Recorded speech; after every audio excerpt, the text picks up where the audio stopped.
The Night Shift Regular. My name is Kenji, and I'm a third-year economics student at Waseda University.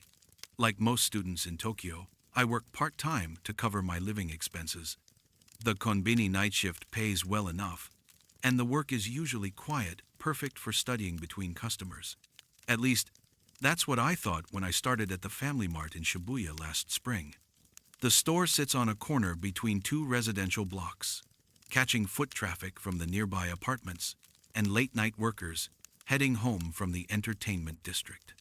During my shift from 11 p.m. to 7 a.m., I see all types: drunk salarymen buying hangover remedies, nurses from the nearby hospital grabbing quick meals, and the occasional student like me picking up instant ramen and energy drinks.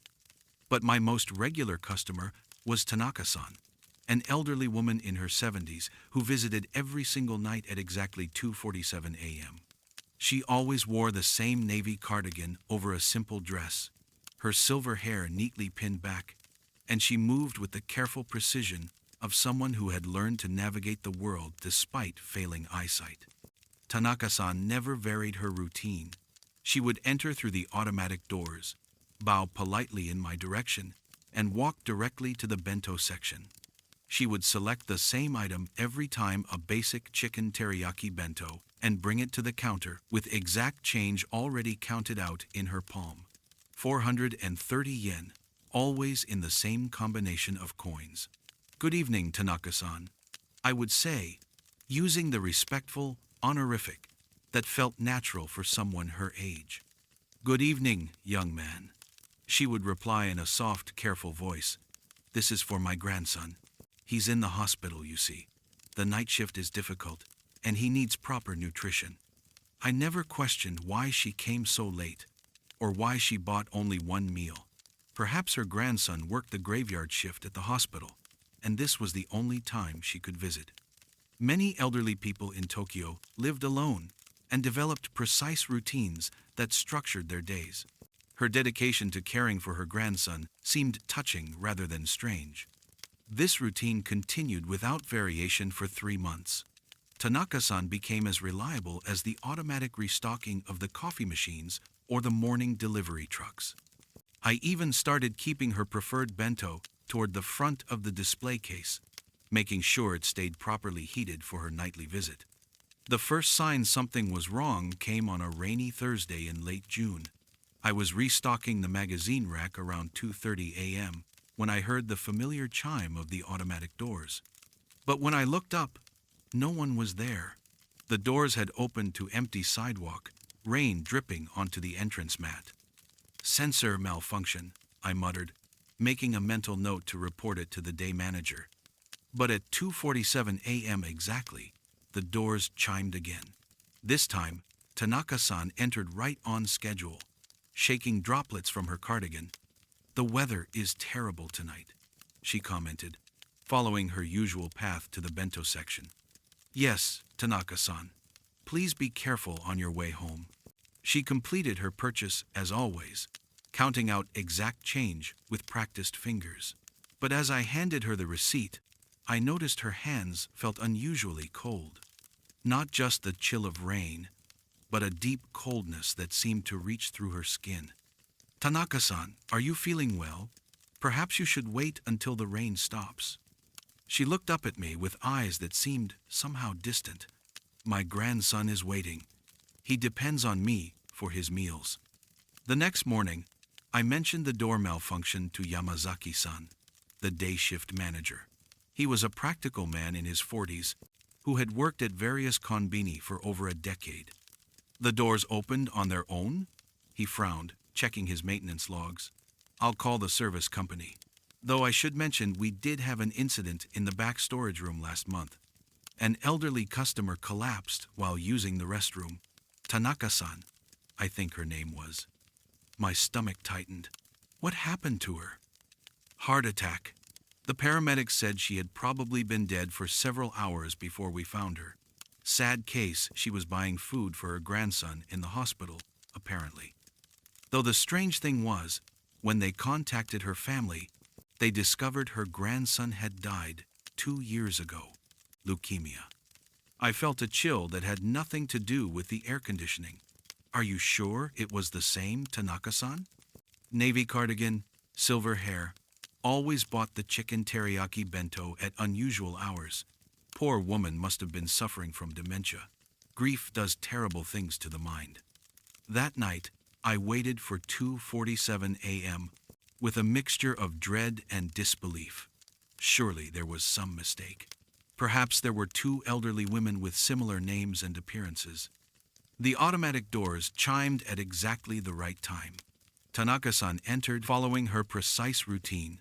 But now I noticed details that had escaped me before: the way her footsteps made no sound on the linoleum floor, how her reflection in the security mirrors seemed strangely faded, and the complete absence of any warmth radiating from her body.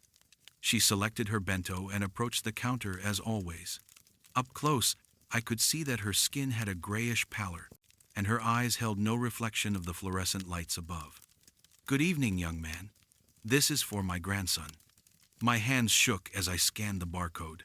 The register displayed the familiar total, 430 yen.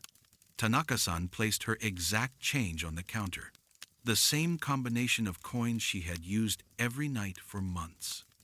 But as I reached for the money, the coins began to crumble. The metal dissolved into fine gray ash that scattered across the counter surface and clung to my fingers. The acrid smell of crematorium smoke filled my nostrils. "Tanaka-san," I whispered, backing away from the counter. "You're..." She looked at me with infinite sadness. "My grandson is waiting. He's so thin, so pale. The hospital food isn't enough. He needs proper nutrition to get better." I understood then. Tanaka-san had died in this very store, clutching money to buy food for a grandson who had already been dead for 2 years. Her love and sense of duty had been so strong that death couldn't break the routine. She continued to visit every night, buying meals for someone who existed only in her confused, grief-stricken memory. "Tanaka-san," I said gently, "your grandson, he's not in the hospital anymore." "Of course he is," she replied with the certainty of someone whose reality had frozen at a moment of unbearable loss. "He's waiting for me. He's always waiting." She reached for the bento, but her fingers passed through the plastic container like smoke. The confusion in her eyes deepened, and for a moment, she seemed to see me clearly. "Why can't I? He needs to eat. He's getting so thin." The fluorescent lights flickered, and the temperature in the store dropped noticeably. I realized that Tanaka-san's spiritual energy was growing stronger, fed by her distress and confusion. Over the following weeks, her visits became more frequent and unpredictable. She would appear not just at 2:47 a.m., but at various times throughout my shift. Sometimes she would try to purchase multiple bentos, insisting that her grandson needed extra nutrition. Other times, she would stand in the aisles, searching for something she couldn't name, her ghostly presence causing the automatic doors to cycle endlessly and the refrigeration units to malfunction. The store's atmosphere changed. Other late-night customers began to comment on sudden cold spots and the feeling of being watched. Sales dropped as word spread through the neighborhood about strange occurrences at the Family Mart. Yamazaki-san pressured me to explain the equipment failures and customer complaints. But how could I tell him that our store was being haunted by a customer who had died of grief and dementia? I researched Tanaka-san's story and discovered the full tragedy. Her grandson Hiroshi had been her only family after her husband died. She had cared for him throughout his battle with leukemia, visiting him daily in the hospital and bringing home-cooked meals when the doctors allowed it. After his death, she had apparently continued the routine, unable to accept that he was gone. The staff at the hospital remembered her an elderly woman who would arrive with carefully prepared meals, asking to see a patient who was no longer there. Security had gently turned her away many times, but she always returned. Eventually, she had switched to buying convenience store bentos instead, a simpler ritual that required no interaction with hospital staff who might remind her of reality. I consulted with a Buddhist priest from the local temple, explaining the situation carefully. Hayashi-sensei was an elderly monk who had dealt with similar cases of earthbound spirits trapped by unfinished obligations. The grandmother's love created a spiritual anchor, he explained. Her sense of duty to care for her grandson was so strong that death couldn't sever it. But she's feeding a ghost with ghost food, creating a cycle that benefits neither of them. He agreed to perform a memorial service for both Tanaka-san and her grandson, hoping to help them find peace together.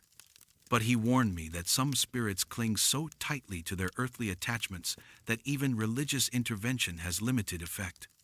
The night after the memorial service, Tanaka-san appeared one final time.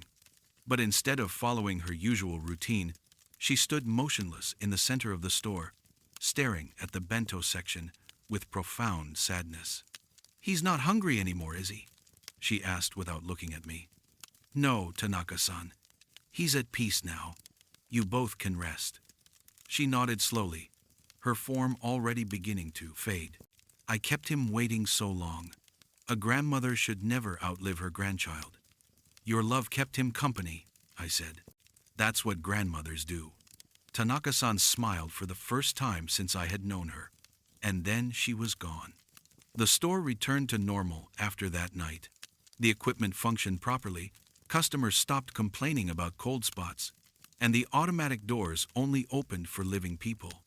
But I never forgot Tanaka-san, and the depth of love that had transcended death itself. I still work the night shift at Family Mart, though I'll be graduating soon. Sometimes, around 2:47 a.m., I find myself glancing toward the bento section, half expecting to see a familiar figure in a navy cardigan. The chicken teriyaki bentos still sell regularly, but never to elderly women buying meals for grandsons who will never eat again. I've learned that love and duty can become prisons as well as blessings, and that sometimes the greatest kindness is helping someone let go of responsibilities that death should have ended. Tanaka-san taught me that the living and the dead are not always as separate as we believe, and that the rituals of care and devotion can echo far beyond the grave. Even now, months later, I keep her preferred bento toward the front of the display case. Not because I expect her to return, but because maintaining that small act of consideration helps me remember the grandmother who loved so deeply that she forgot how to stop.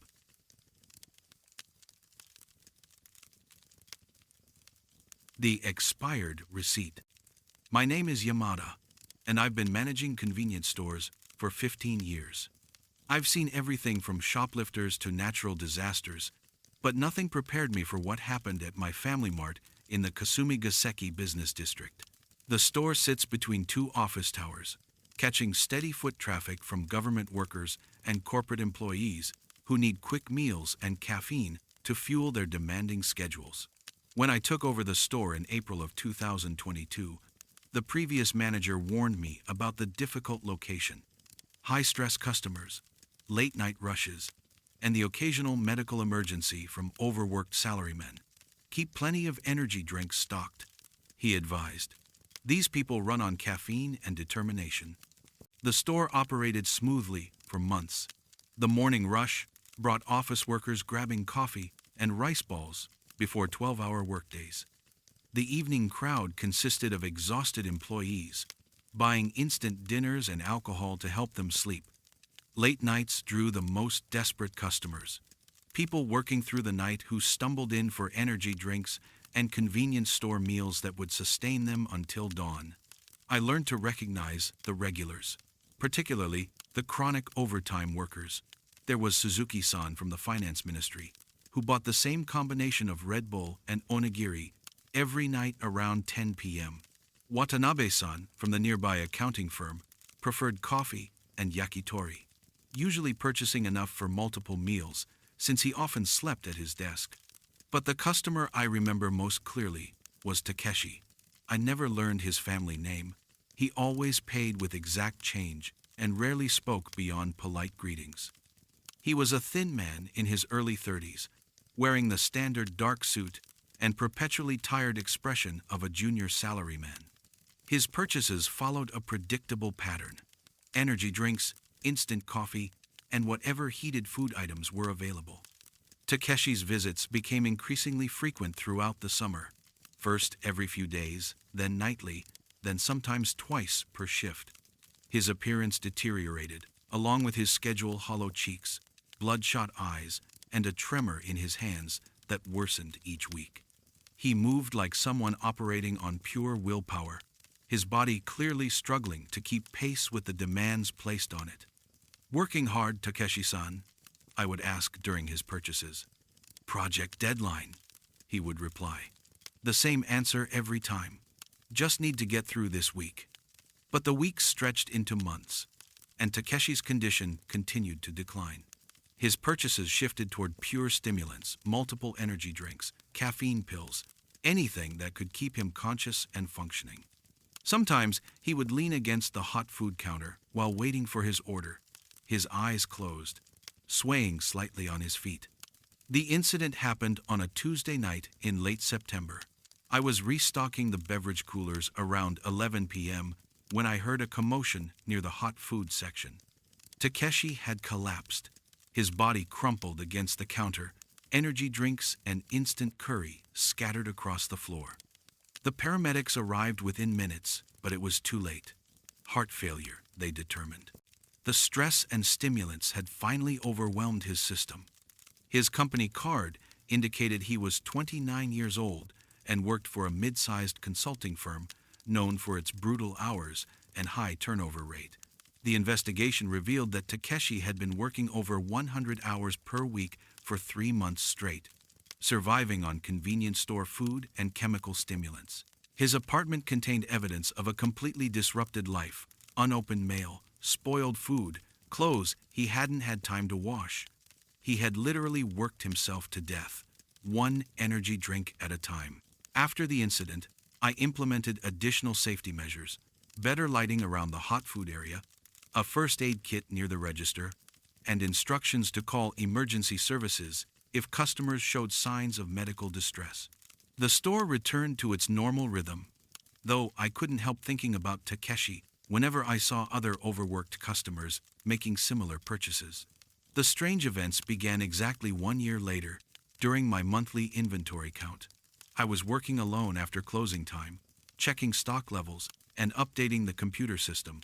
Around midnight, as I processed the day's sales data, I heard the familiar sound of a receipt printing from Register 2. This wasn't unusual. The system sometimes printed delayed transaction records or error reports during maintenance periods. But when I checked the register, I found a receipt for items that hadn't been sold that day: 2 Red Bull energy drinks, 1 Monster Energy, instant curry, and caffeine tablets. The total was 840 yen, paid with exact change. The timestamp showed the current date, but the customer information section contained something impossible: Takeshi, project deadline, overtime purchase. I stared at the receipt, my hands trembling slightly. There was no customer named Takeshi in our system, and we didn't track purchase reasons or work schedules. The register had somehow printed a transaction record for someone who had been dead for exactly 1 year. Over the following nights, the phantom receipts appeared with increasing frequency, always during my late inventory sessions, always featuring the same customer name, always listing items that Takeshi had commonly purchased. The receipts appeared to follow a chronological pattern, as if documenting his final weeks of life in reverse order. The items became more desperate over time: larger quantities of stimulants, cheaper food options, purchases that reflected someone surviving on the absolute minimum. One receipt showed 6 energy drinks and nothing else. Another listed only caffeine pills and instant coffee. Each transaction told the story of a man slowly killing himself to meet impossible professional demands. I researched Takeshi's employment history and discovered the full scope of the tragedy. His consulting firm had assigned him to a project with an artificial deadline designed to impress a major client. The company had no intention of meeting their own schedule. They simply wanted to demonstrate their employees' dedication through visible suffering. Takeshi had been trapped between his professional obligations and his body's physical limits. Leaving the project would have ended his career in Japan's unforgiving corporate culture. Staying meant accepting a schedule that his supervisor privately knew was unsustainable. The company had essentially bet Takeshi's life against their profit margins, and they had won. The phantom receipts continued to appear, each one a testament to choices that weren't really choices at all. I began to understand that these weren't random supernatural events. They were evidence of a system that had consumed Takeshi so completely that even death couldn't end his desperate attempts to keep working. I consulted with Reverend Nakamura from the local Buddhist temple, explaining the situation carefully. He listened with the patient attention of someone who had counseled many families dealing with karoshi death from overwork. The salaryman's spirit is bound to his final routine. Nakamura-sensei explained. His sense of duty was so strong that death couldn't break the cycle. He continues trying to sustain himself for work that no longer exists. The monk agreed to perform a memorial service for Takeshi, focusing on releasing him from the professional obligations that had killed him. But he warned me that some spirits remain attached to locations where their suffering was most intense. The store represents his final attempts at survival, Nakamura-sensei said.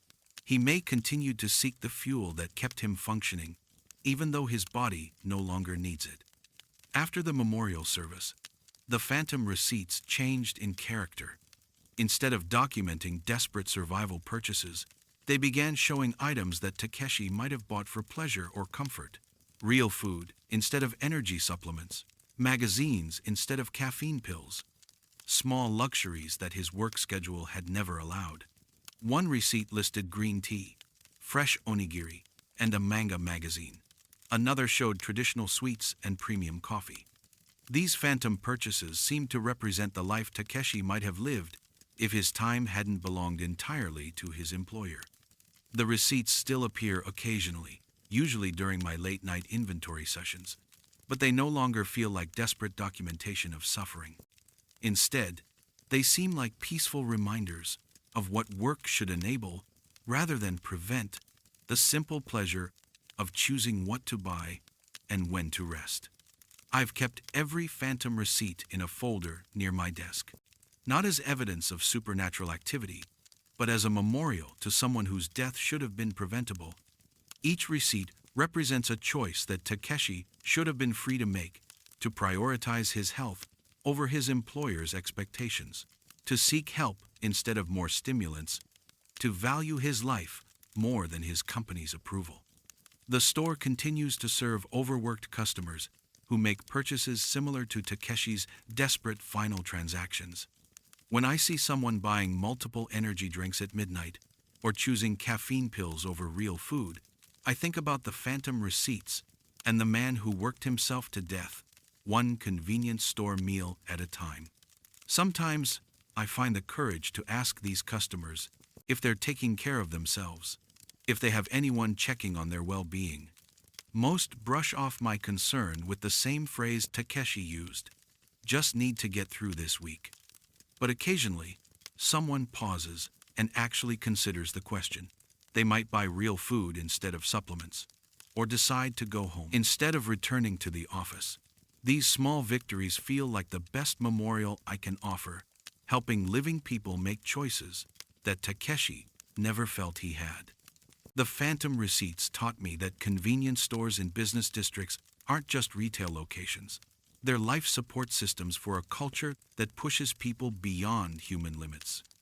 Every energy drink purchase represents someone choosing survival over health, duty over self-preservation. I still manage the same store, serving the same desperate customers who work in the same impossible system that killed Takeshi. The phantom receipts continue to appear, gentle reminders that some forms of service extract prices far greater than the amounts printed on any receipt. Even now, when I process late-night inventory and hear that familiar printing sound, I hope the phantom transactions represent peace rather than desperation, a spirit finally free to choose, rest over endless obligation, life over the performance of productivity that had consumed everything he was.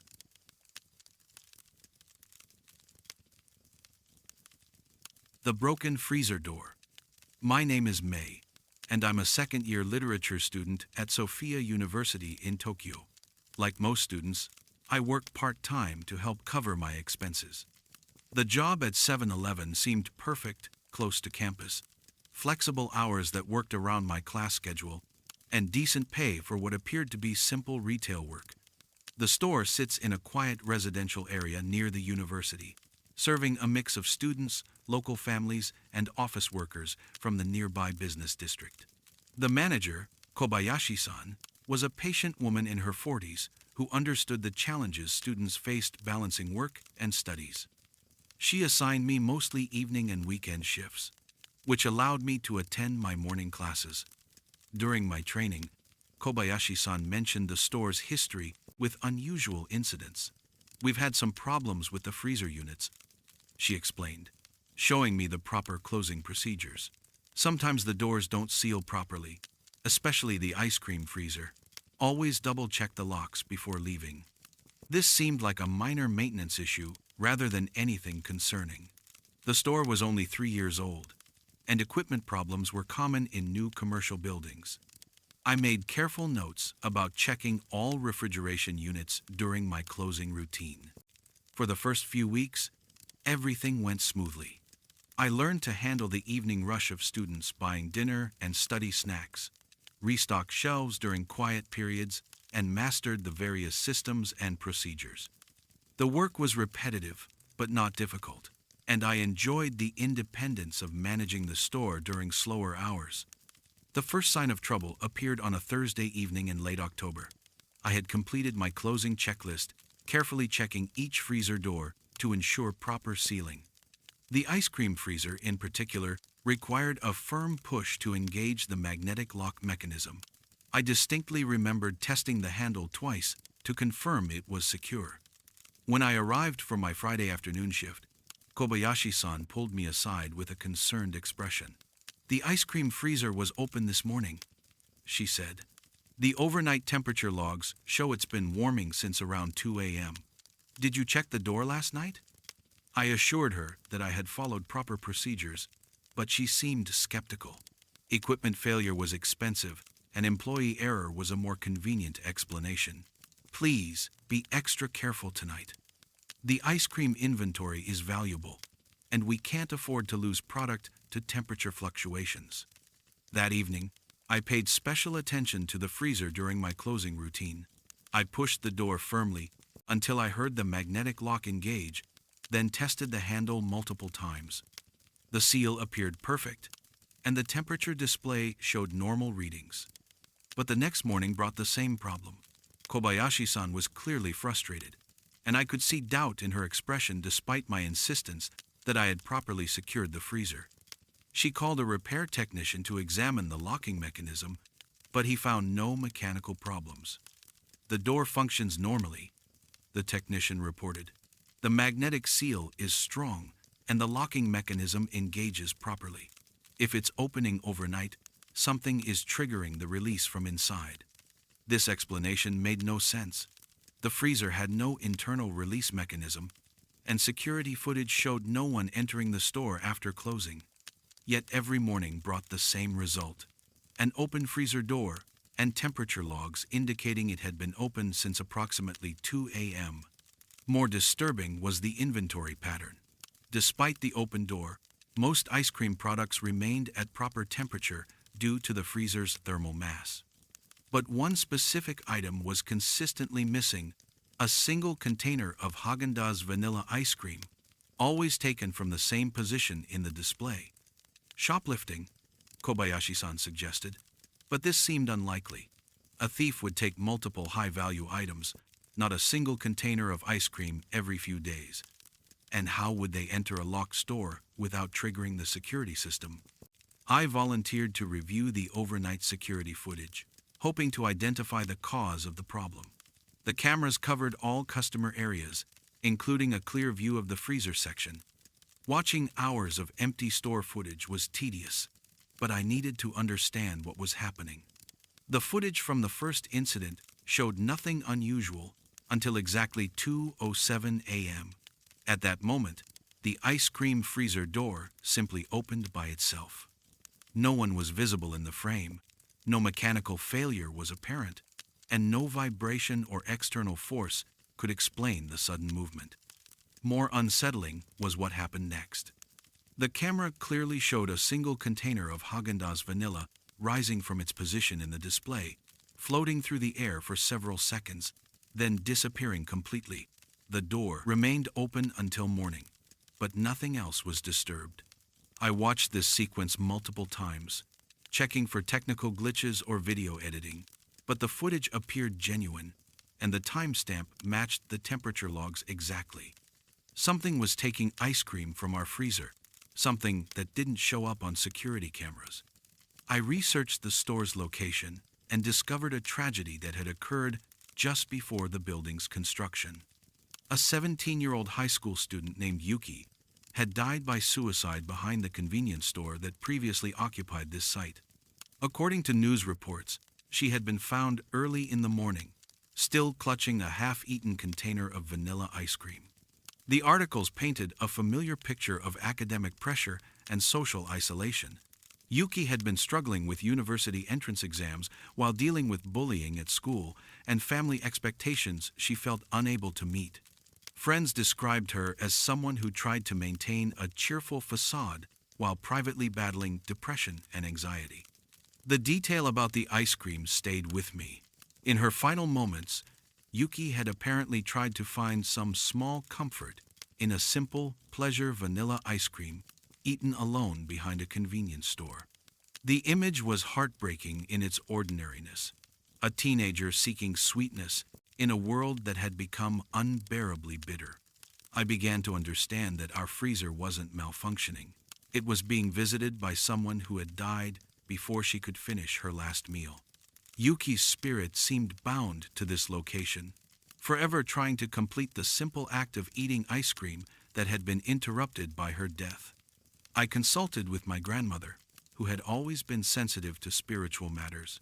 She listened to my story with the patient attention of someone who had experienced similar phenomena. The girl's spirit is incomplete, Oba-chan explained. She died with unfinished business, not just the ice cream, but all the experiences she felt she would never have. The ice cream represents everything she believed was impossible for her. My grandmother suggested offering prayers for Yuki's peace and placing a small altar near the freezer with offerings of vanilla ice cream and flowers. Sometimes spirits need acknowledgement before they can move on, she said. Show her that someone cares about her suffering. I created a modest memorial in the store's back room, a small shelf with fresh flowers, incense, and a container of Haagen-Dazs vanilla ice cream replaced weekly. I also researched Yuki's story more thoroughly, learning about her interests, dreams, and the pressures that had ultimately overwhelmed her. Yuki had been an aspiring artist who loved literature and hoped to attend art school. But family financial pressures had forced her to focus on more practical career paths, while academic demands left no time for creative pursuits. The bullying at school had centered on her withdrawn nature and her family's modest economic circumstances. Her death had received minimal media attention, just another statistic in Japan's troubling youth suicide rates. No memorials had been erected, no scholarships established in her name. She had vanished from the world as quietly as she had tried to live in it. After establishing the memorial, the freezer incidents changed in character. The door still opened at 2:07 a.m., but the ice cream containers were no longer taken. Instead, security footage showed them floating gently in the air for a few moments before being carefully returned to their positions.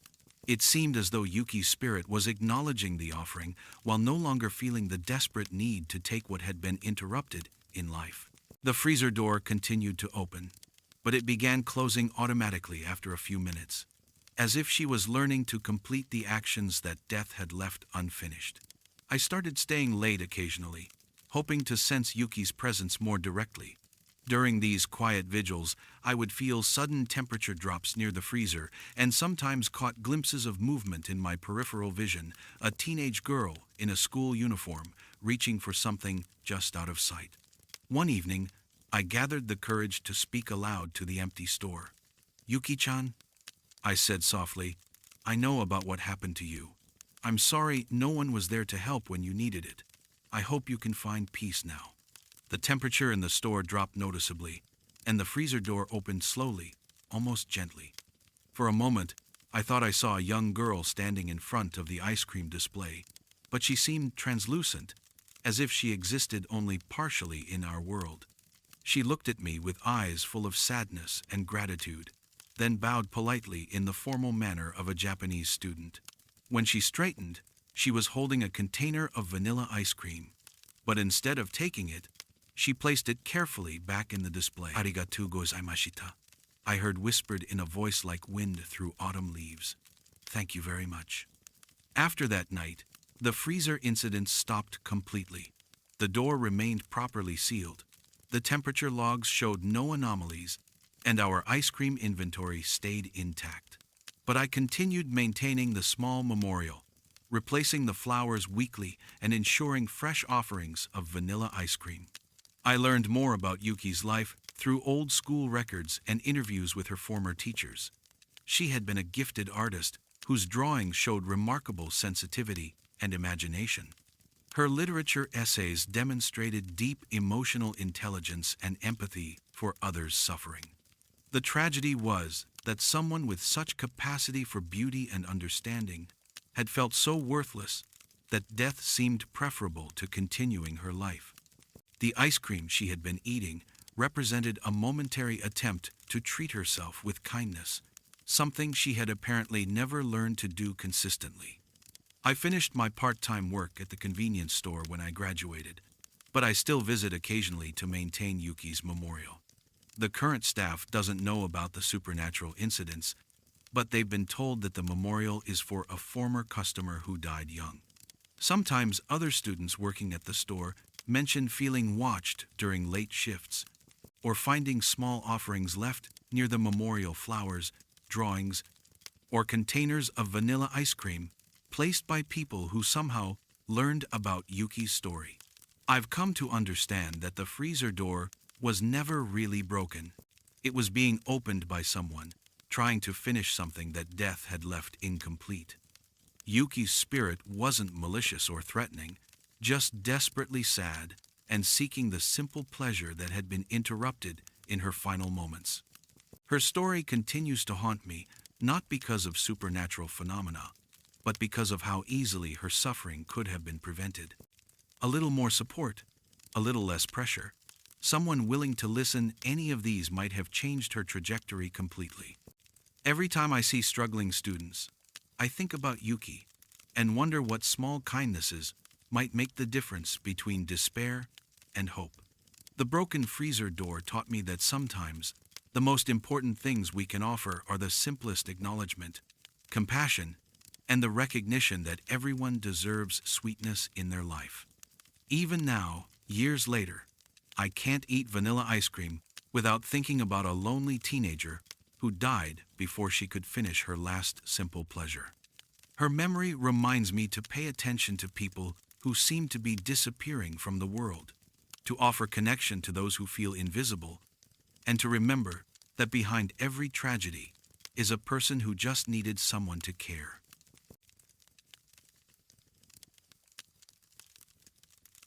The Unmanned Register. My name is Tanaka, and I've been working overnight shifts at convenience stores for 12 years. The job suits my temperament. I prefer the quiet solitude of night work to the chaos of day shifts, and the pay differential helps support my elderly mother's medical expenses. Currently, I supervise the night operations at a Lawson in the Shibuya area, managing a small crew during the hours when most of Tokyo sleeps. Night shift work in convenience stores follows predictable rhythms. The evening rush of office workers and students gives way to a quieter period around midnight, followed by the truly dead hours between 2 and 5 a.m. During this time, most customers are shift workers, insomniacs, or people dealing with various forms of crisis or desperation. Our store serves a diverse neighborhood, business offices, apartment complexes, and a nearby high school. The customer base reflects this mix, though the late-night clientele tends toward the more troubled end of the spectrum. We see plenty of people buying alcohol to forget their problems, students pulling all-nighters fueled by energy drinks, and occasionally, individuals whose circumstances have pushed them toward poor decisions. I've always prided myself on treating all customers with dignity, regardless of their appearance or purchases. The overnight shift supervisor becomes something of a counselor and guardian, watching over people during their most vulnerable hours. It's a responsibility I take seriously, though it sometimes leads to difficult situations. The incident that changed everything happened on a rainy Tuesday in November of 2023. A teenage boy, maybe 16 or 17 years old, entered the store around 2:30 a.m. He wore a wrinkled school uniform and moved with the nervous energy of someone under extreme stress. His appearance suggested he'd been awake for far too long, dark circles under his eyes, messy hair, and the pale complexion of chronic exhaustion. The boy wandered the aisles for several minutes, picking up items and putting them back down. He seemed to be calculating something, checking prices against money he counted repeatedly in his pocket. Finally, he approached Register 3 with a modest selection: 2 rice balls, a bottle of water, and a small package of cookies. Basic sustenance purchases that totaled exactly 1,247 yen. "Good evening," I said as he placed the items on the counter. "Working late tonight?"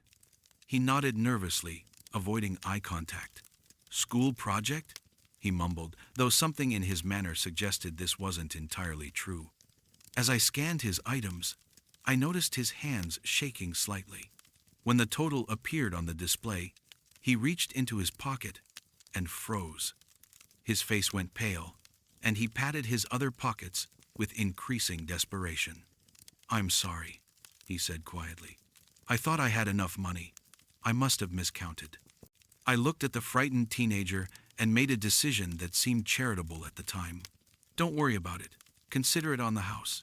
Everyone needs help sometimes."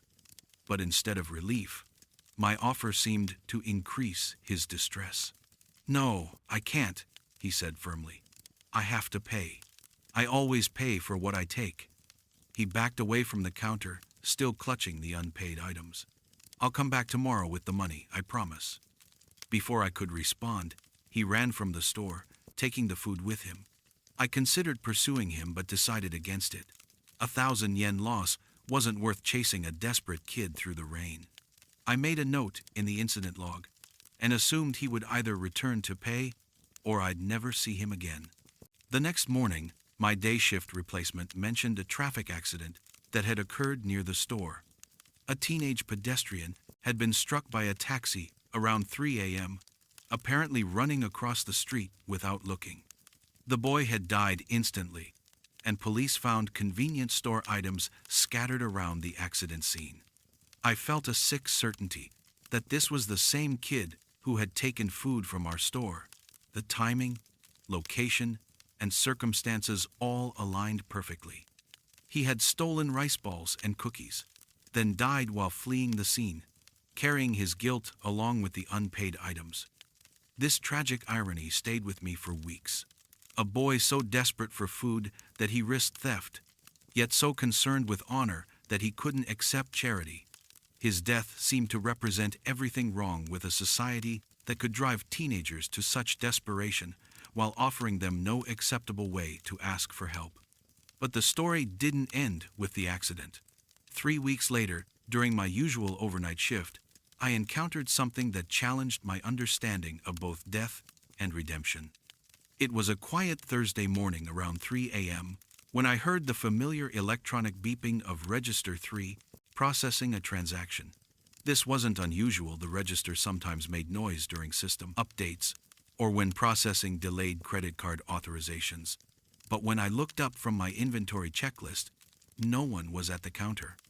The register display showed a completed transaction: 2 rice balls, a bottle of water, and a package of cookies. The total was exactly 1,247 yen, paid with exact change. A receipt had printed automatically, showing the current date and time, but listing no customer information.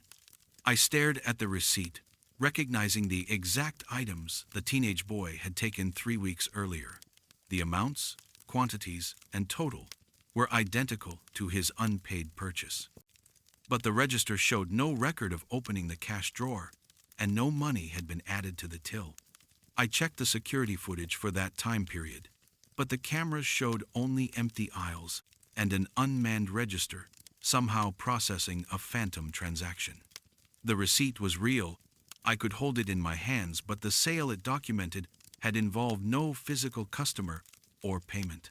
Over the following nights, the phantom transactions repeated with disturbing regularity. Always at Register 3, always around 3 a.m., always totaling exactly 1,247 yen. The register would beep through its standard checkout sequence, print a receipt, and return to normal operation as if nothing unusual had occurred. I began staying closer to Register 3 during the early morning hours, hoping to understand what was happening. The phenomenon seemed to follow a precise pattern. The familiar sounds of items being scanned, the electronic voice announcing the total, and the mechanical noise of the receipt printer, all occurring without any visible customer. During one particularly quiet night, I positioned myself directly behind Register 3 as 3 a.m. approached. The air temperature around the counter dropped noticeably, and I felt the unmistakable presence of someone standing just beyond my peripheral vision. The register began its phantom sequence, and I could swear I heard the soft rustling of packaging being handled by invisible hands. The scanner beeped twice for the rice balls, once for the water bottle, and once for the cookies. The total appeared on the display, and I heard the faint sound of coins being counted. 1,247 yen, I said aloud to the empty store. The same amount you owed. The phantom customer seemed to pause. The temperature dropped further, and I felt a presence directly in front of the register, as if someone was standing there listening. You don't need to keep paying, I continued. I forgave the debt weeks ago. You can rest now. But the transaction completed anyway. The receipt printed, and the presence faded. It seemed that forgiveness from others wasn't enough. The boy's spirit was trapped by his own sense of obligation and guilt. I researched his story through school records and news articles. His name was Hiroshi, and he had been struggling with his family's financial problems since his father lost his job 6 months earlier. The family had been living on minimal income, and Hiroshi had been working part-time jobs while maintaining his studies. The night he came to our store, Hiroshi had been awake for 36 hours straight, working a manual labor job after school to earn money for his family's groceries. He had miscalculated his wages and found himself short of money for the food he desperately needed. His theft wasn't criminal greed but survival desperation, made worse by exhaustion and stress. The tragic irony was that his death occurred while he was probably planning to return and pay for what he had taken. His sense of honor had been intact even in his moment of greatest need. I consulted with a Buddhist priest about the situation, explaining the phantom transactions and their connection to Hiroshi's death. The monk listened with the patient understanding of someone familiar with earthbound spirits. The boy's spirit is bound by unpaid obligation, he explained. In his mind, he cannot find peace until he has settled his debt. His honor requires payment, even in death. The priest suggested a memorial service for Hiroshi, combined with a formal acknowledgement that his debt had been forgiven. Sometimes spirits need official recognition of forgiveness before they can release themselves from earthly obligations. We held a small ceremony in the store after closing, with offerings of the same food items Hiroshi had taken. I spoke directly to his spirit, formally accepting his repeated payments and declaring his obligation fulfilled. The priest performed purification rituals and prayers for the peaceful rest of his soul. After the ceremony, the phantom transactions changed in character. Instead of the desperate urgency that had marked them before, they became gentler, more ceremonial. The register would still process the same transaction, but the atmosphere felt peaceful rather than troubled. Eventually, the transactions began, including additional items, small luxuries like candy or premium tea that Hiroshi probably never felt he could afford in life. It seemed as though his spirit was finally free to make purchases for pleasure rather than desperate survival. The phantom receipts still appear occasionally, but they no longer feel like desperate attempts at redemption. Instead, they seem like gentle reminders of a boy who valued honor above his own safety, who chose guilt over charity, and who continued trying to do the right thing even after death. I keep all of Hiroshi's phantom receipts in a folder near Register 3, along with information about his life and family circumstances. They serve as reminders that behind every theft or desperate act is a human story of need, pressure, and impossible choices. Working overnight shifts, I see many people pushed to their limits by economic stress, family obligations, or personal crises. Hiroshi's story taught me to look beyond surface behaviors, to understand the desperation that drives people to actions they would never normally consider. When I encounter customers who seem to be struggling teenagers counting coins for basic food, students buying only the cheapest items, families stretching every yen, I try to find ways to help that preserve their dignity. Sometimes it's a discount I can justify. Sometimes it's information about food assistance programs. Sometimes just treating them with extra kindness and respect. The phantom transactions continue to remind me that honor and need don't always align neatly, and that true charity requires understanding not just what people lack, but what they value about themselves. Hiroshi needed food, but he also needed to maintain his sense of integrity. The tragedy was that society offered him no way to satisfy both needs simultaneously. Even now, years later, when I hear Register 3 processing its phantom transaction, I think about a boy who cared more about his honor than his life, and I wonder how many other desperate teenagers are wandering the night streets of Tokyo, caught between survival and shame. His story haunts me not because of supernatural phenomena, but because it represents all the ways our society fails young people who need help but can't afford to ask for it. The Unmanned Register serves as a memorial to someone who died trying to do the right thing in circumstances that offered no right choices.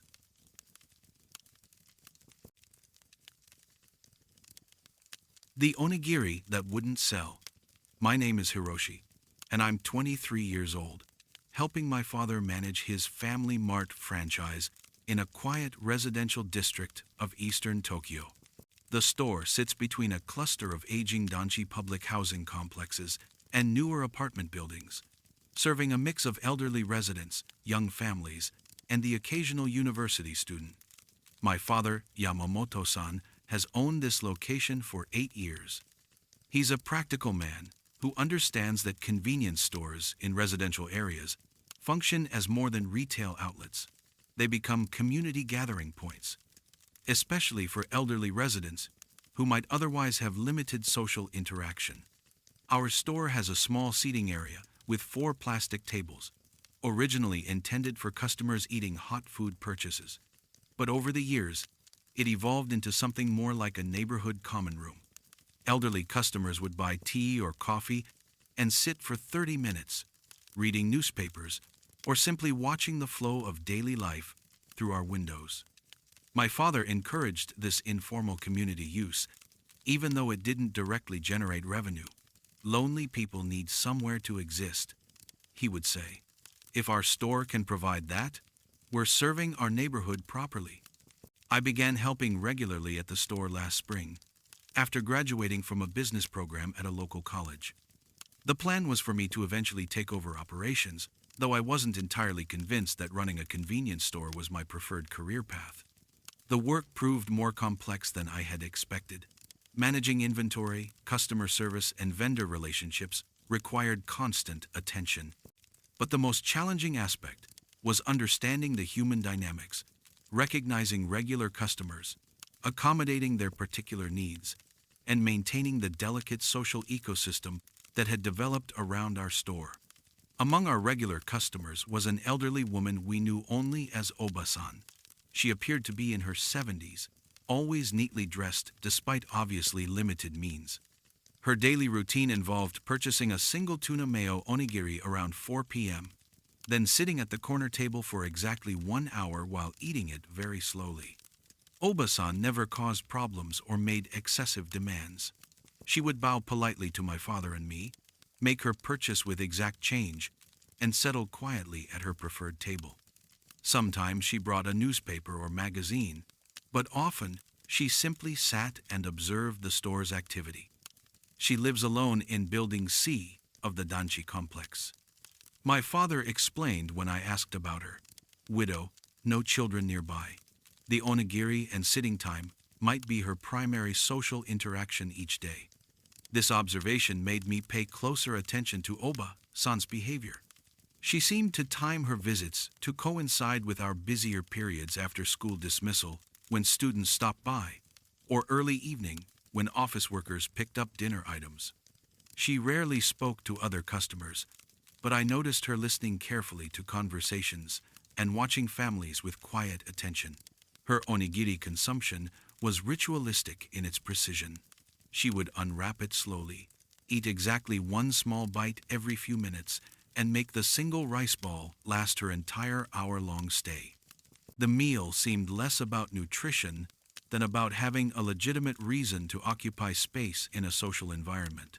This routine continued unchanged for months. Oba-san became as predictable as our delivery schedules or shift changes. Even on holidays or during bad weather, she would appear at 4 p.m. for her tuna mayo onigiri, an hour of quiet companionship with the store's atmosphere. The disruption began in early September. Oba-san failed to appear for her usual visit on a Tuesday afternoon. This wasn't unprecedented. Elderly customers occasionally had health issues or other commitments that interrupted their routines. But when she missed Wednesday and Thursday as well, my father began to worry. Maybe we should check on her, he suggested. She's been coming here consistently for 3 years. Something might be wrong. We contacted the Danchi Management Office, which handled welfare checks for elderly residents. The building superintendent agreed to visit Oba-san's apartment, though he warned us that many elderly residents were extremely private about their living situations. The news came back the following day. Oba-san had died sometime over the weekend, apparently from heart failure. The superintendent estimated she had been dead for 4 or 5 days before her body was discovered. She had no immediate family, and her few distant relatives lived in other prefectures. Natural death? No suspicious circumstances? The superintendent reported. Happens more often than people realize in these complexes. Elderly residents, living alone, limited social contact, health problems that go unaddressed. My father and I attended Oba-san's funeral, which was a sparse affair managed by the city's social services department. Fewer than 10 people were present building staff, a few neighbors who barely knew her, and the 2 of us. It felt tragically inadequate for someone who had been a daily part of our lives for so long. After the funeral, we returned to our normal routines. The store functioned as always, serving customers and maintaining its role as an informal community center.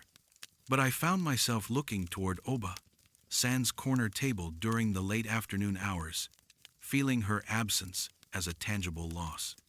The strange events began about 2 weeks after her death. I was restocking the onigiri display when I noticed something peculiar. One tuna mayo onigiri had been in the same position for several days without selling. This was unusual, as our rice balls typically sold within 12 hours of delivery.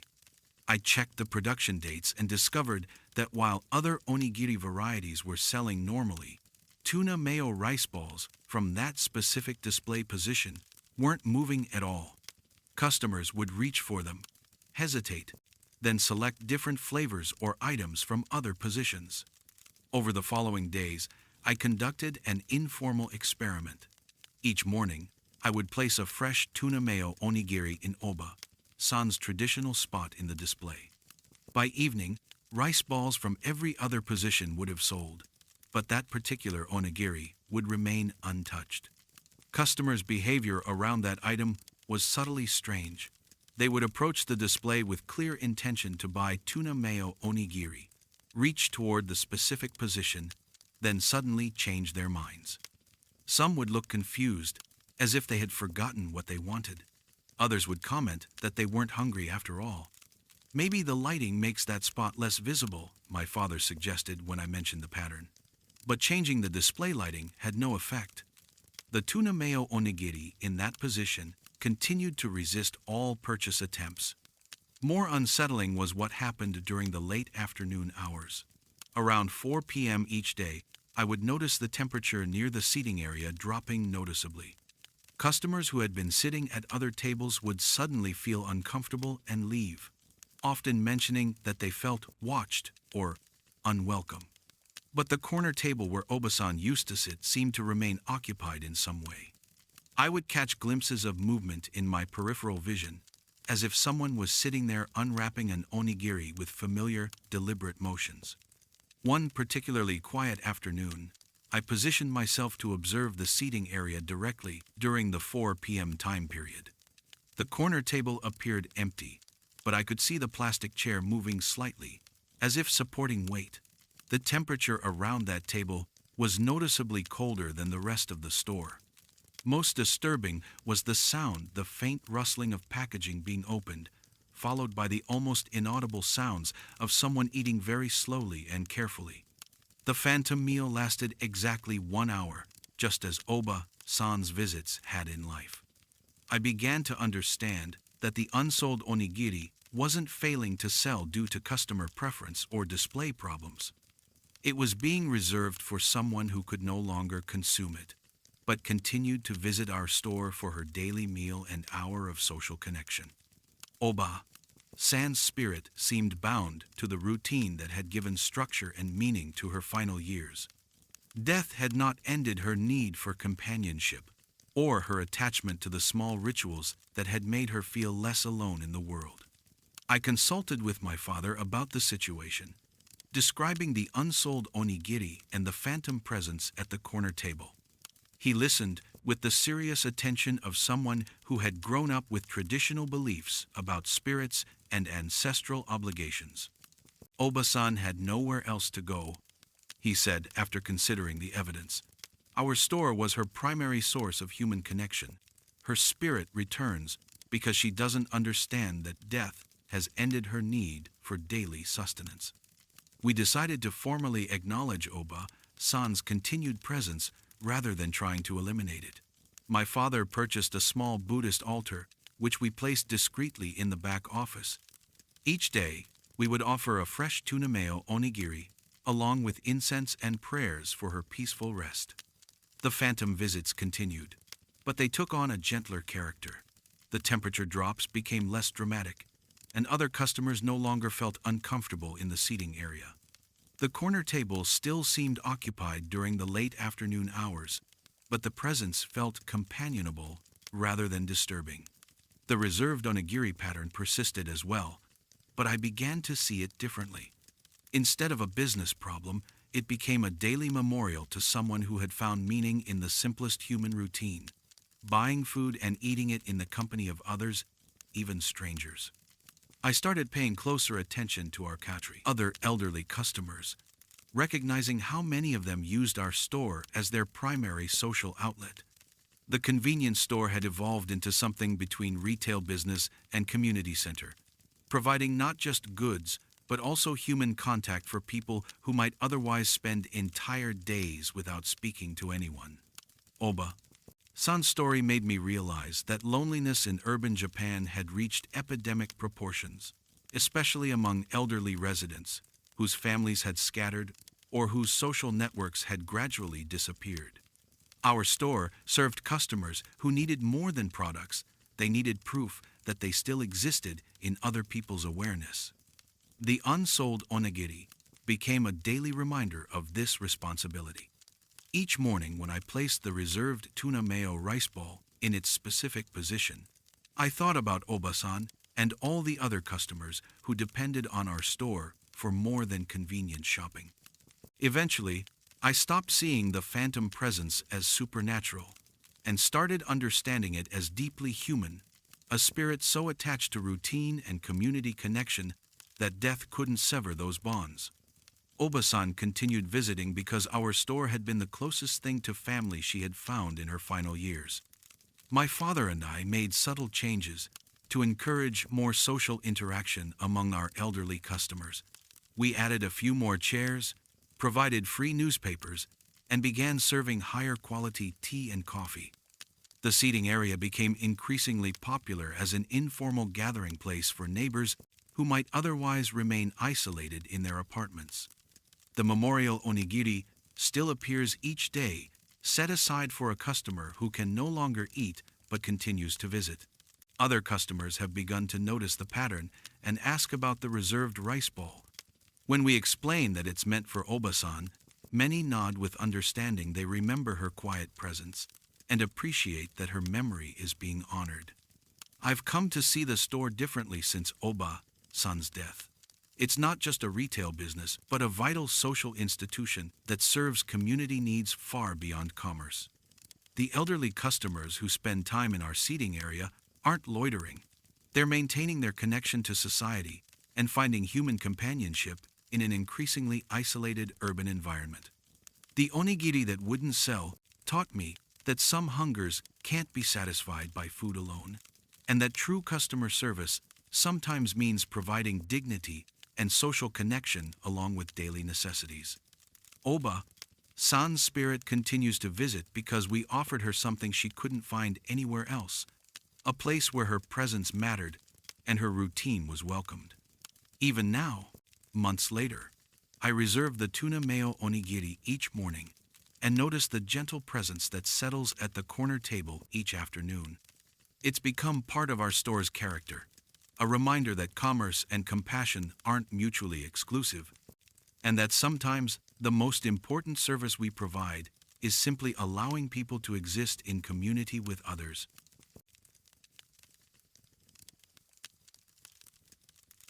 The Phantom ATM Transaction.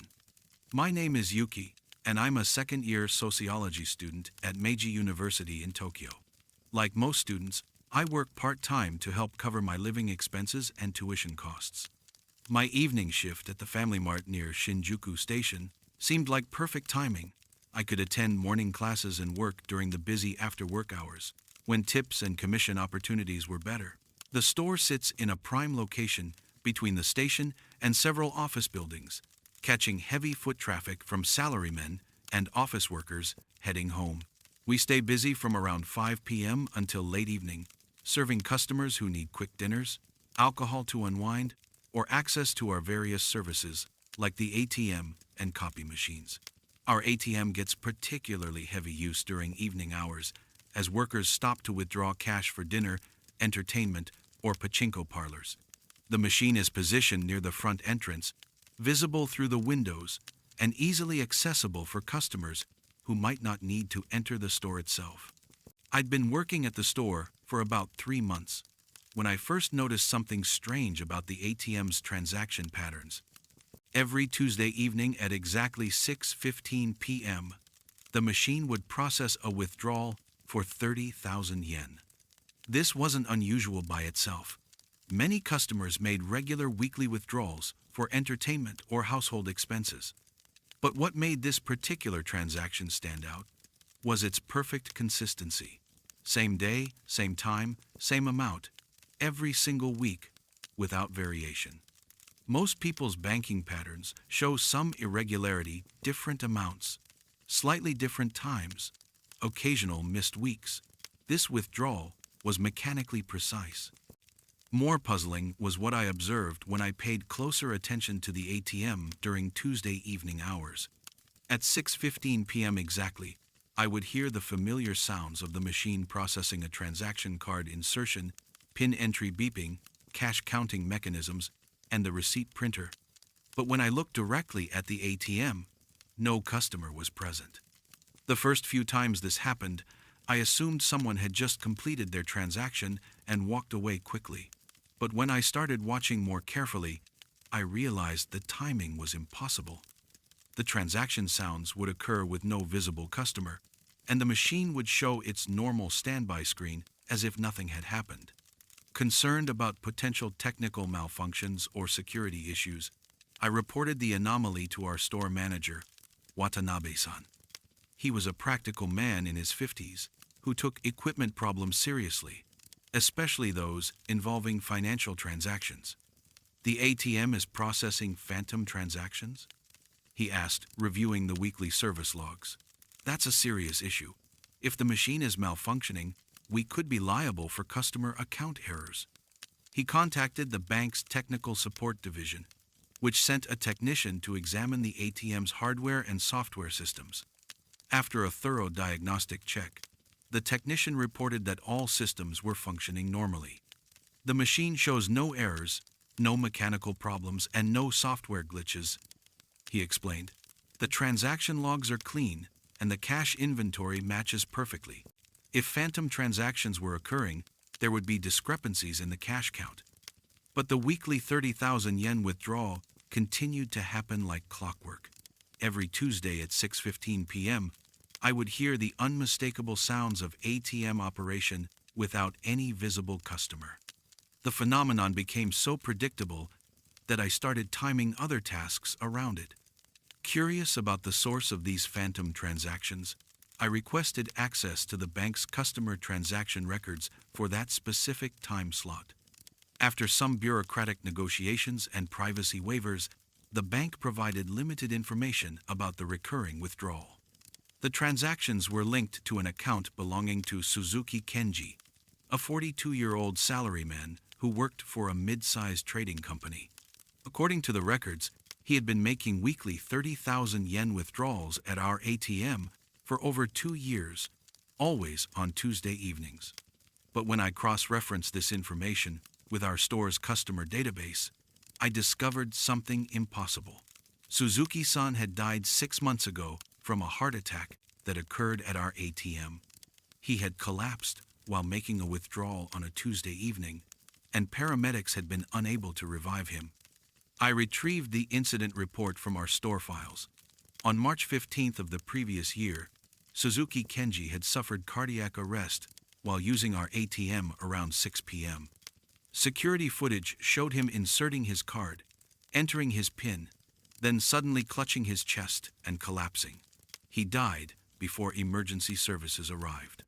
The medical examiner had attributed his death to stress-induced heart failure, exacerbated by chronic sleep deprivation and poor diet. His company revealed that he had been working excessive overtime hours and dealing with significant financial pressure from gambling debts. According to his coworkers, Suzuki-san had developed a serious pachinko addiction that had consumed most of his income for several years. He would work late into the evening, then spend hours at pachinko parlors, always convinced that the next session would recoup his losses and solve his financial problems. The 30,000 yen weekly withdrawals represented his systematic depletion of his savings and salary to fund his gambling habit. Tuesday had been his regular pachinko night, the day he would withdraw his weekly allowance and head to his preferred parlor near the station. Understanding this background made the Phantom ATM transactions far more disturbing. Suzuki-san's spirit appeared to be trapped in the compulsive cycle that had dominated and ultimately ended his life. Even death couldn't break his addiction to the ritual of withdrawal and the desperate hope that accompanied each gambling session. I began observing the ATM more closely during the Tuesday evening time period. The area around the machine would become noticeably colder starting around 6 p.m., and I would sometimes catch glimpses of movement in my peripheral vision. A man in a rumpled business suit approaching the machine with familiar, determined steps. On one particularly quiet Tuesday evening, I positioned myself with a clear view of the ATM during the 6:15 time slot. The temperature near the machine dropped significantly, and I could see the faint outline of someone standing at the ATM console. The phantom figure appeared to be a middle-aged salaryman, exactly matching the description from the incident report. His movements were precise and practiced the routine of someone who had performed this exact transaction hundreds of times. But his face showed the desperate expression of someone who knew the outcome would likely be disappointing, yet couldn't stop trying. I watched him insert an invisible card, enter his PIN with the mechanical precision of long habit, and select the withdrawal amount. The ATM sounds corresponded exactly to these phantom actions, though no physical card was present and no cash was dispensed. When the transaction completed, Suzuki-san's spirit would pause for a moment, looking at the receipt that had printed for no physical customer. Then he would turn and walk toward the store exit, his form fading as he moved away from the machine. Most disturbing was the expression on his face, a mixture of hope and desperation that suggested he still believed this withdrawal would somehow be different from all the others. In death, he remained convinced that 30,000 yen and a few hours at the pachinko parlor would finally turn his luck around. I researched gambling addiction and learned about the psychological mechanisms that make the behavior so compulsive. Pachinko players develop strong associations between the physical actions of playing and the neurochemical rewards of occasional wins. The addiction becomes tied to specific routines, locations, and rituals that trigger compulsive behavior. For Suzuki-san, the Tuesday evening ATM withdrawal had become the first step in a ritual that promised relief from financial stress and emotional pain. His addiction had been so powerful that death couldn't break the cycle. His spirit continued to perform the same hopeful withdrawal, forever expecting different results. I consulted with a Buddhist priest about the situation, explaining the phantom transactions and their connection to gambling addiction. The monk listened with the patient understanding of someone who had counseled many families dealing with addiction-related deaths. The salaryman's spirit is bound by unfinished desire, he explained. His addiction created such strong attachments to the withdrawal ritual that death couldn't sever the compulsion. He continues trying to satisfy a craving that can never be fulfilled. The priest suggested memorial services focused on releasing Suzuki-san from his earthly attachments, particularly his gambling addiction. But he warned that addictive behaviors create some of the strongest spiritual bonds, and intervention might only partially succeed.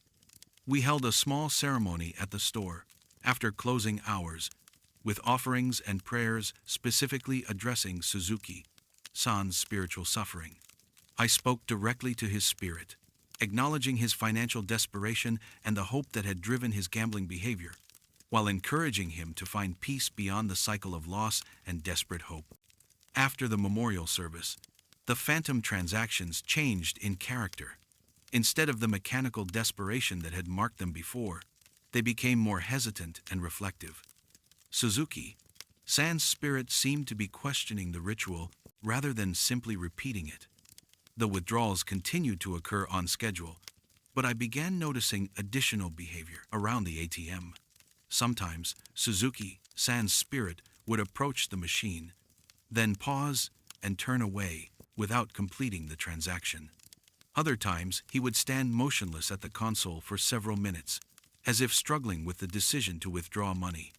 Eventually, the phantom transactions began occurring less frequently. Instead of every Tuesday, they happened every other week, then monthly. When they did occur, they seemed more like memorial reenactments than compulsive repetitions, a spirit remembering rather than desperately repeating. I learned more about Suzuki-san's life through conversations with his former co-workers who still frequented our store. He had been a dedicated employee who gradually became consumed by gambling as a way to escape work stress and financial pressure. His addiction had cost him his marriage, his savings, and ultimately his life. The tragedy was that his gambling had never been about money. It had been about hope. Each 30,000 yen withdrawal represented his belief that he could change his circumstances through luck and persistence.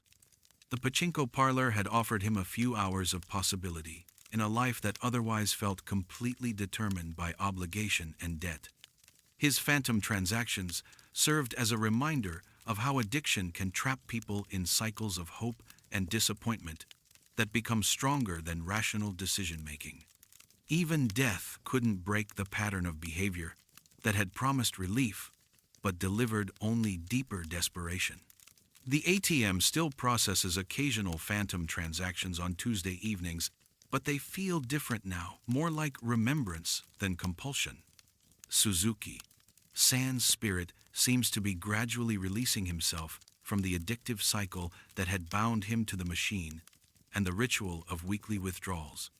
I continue working evening shifts at the convenience store, serving customers who make their own weekly ATM withdrawals for various purposes. When I see people making large cash withdrawals on Tuesday evenings, I sometimes wonder about their destinations and whether they're trapped in their own cycles of hope and disappointment. Suzuki. San's story taught me to recognize the signs of gambling addiction among our customers, the desperate expressions, the precise withdrawal amounts, the mechanical repetition of self-destructive routines.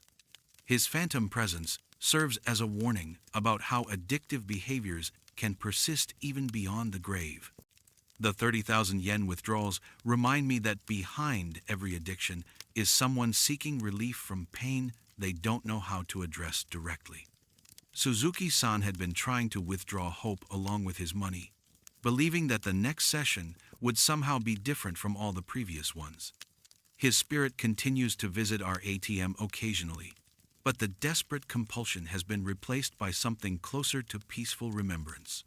The phantom transactions have become a memorial to someone who died, still hoping that luck would finally change his circumstances, forever trapped between the promise of possibility and the reality of loss.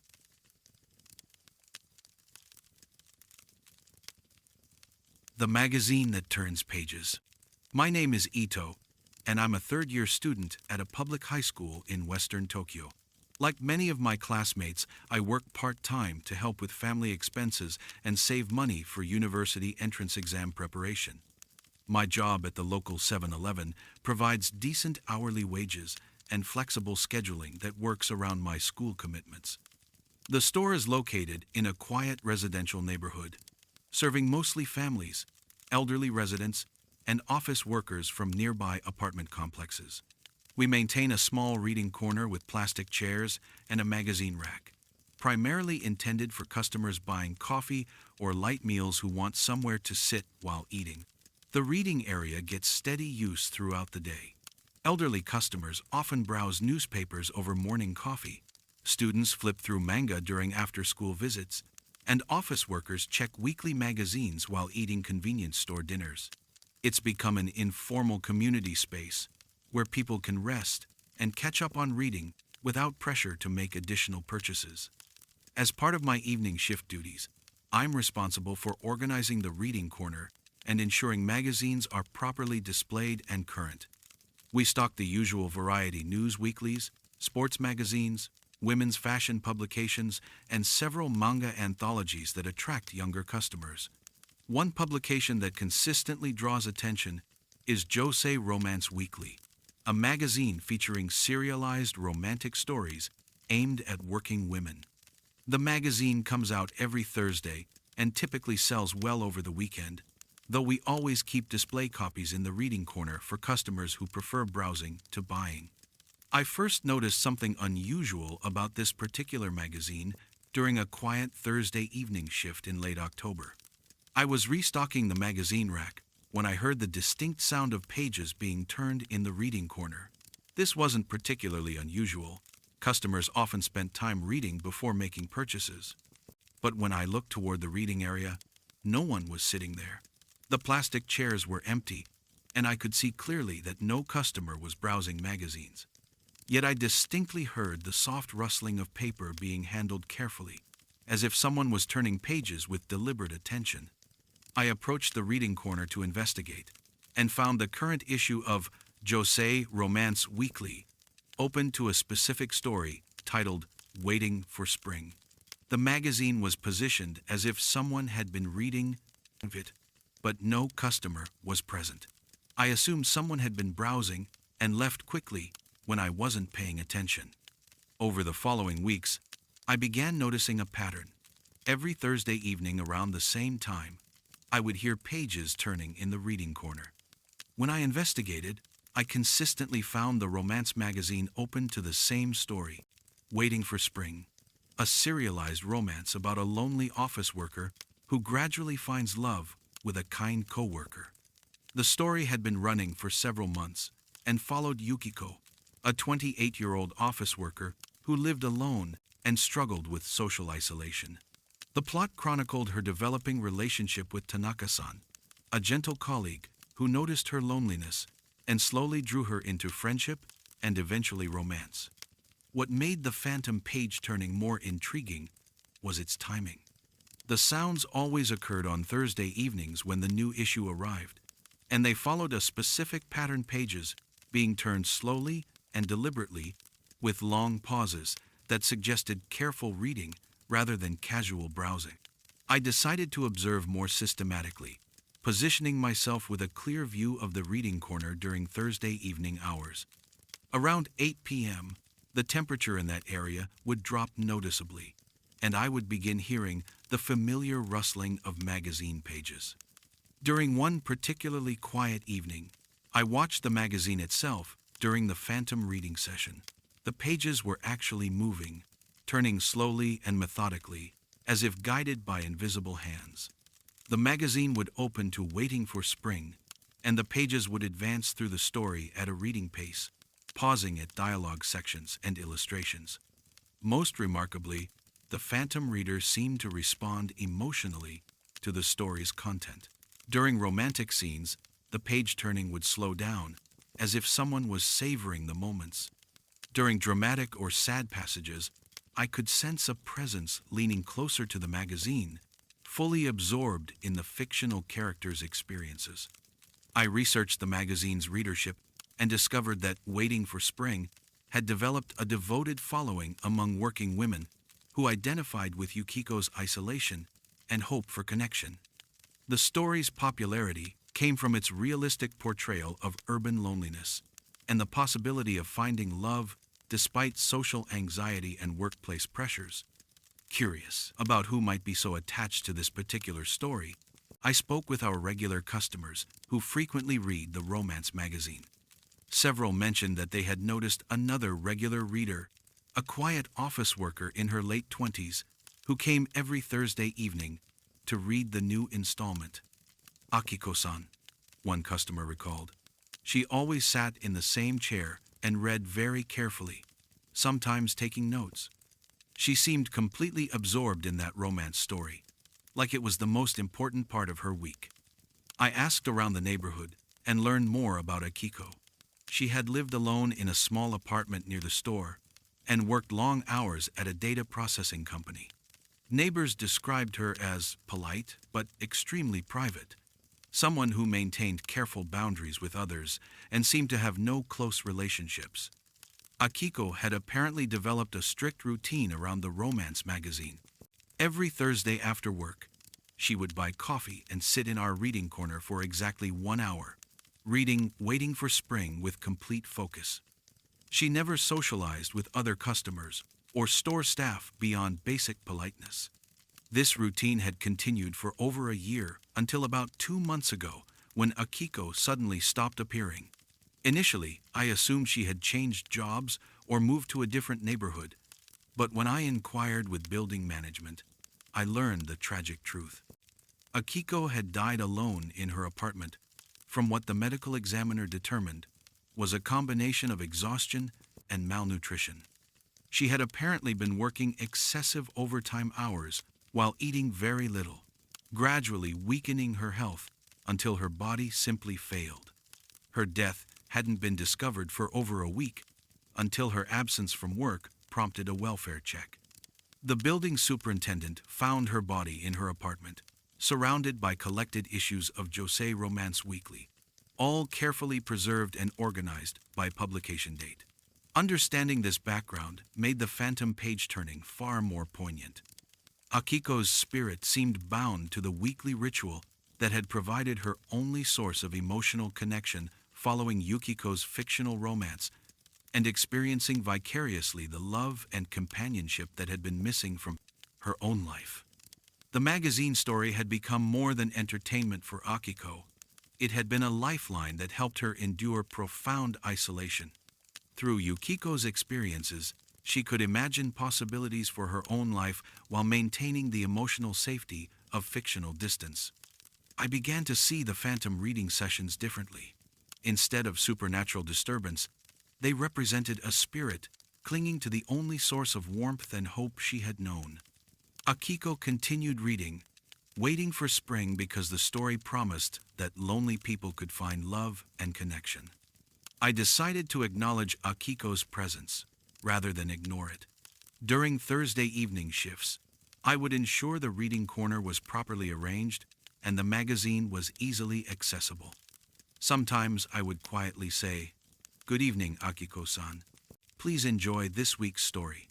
The phantom reading sessions continued, but they took on a more peaceful character.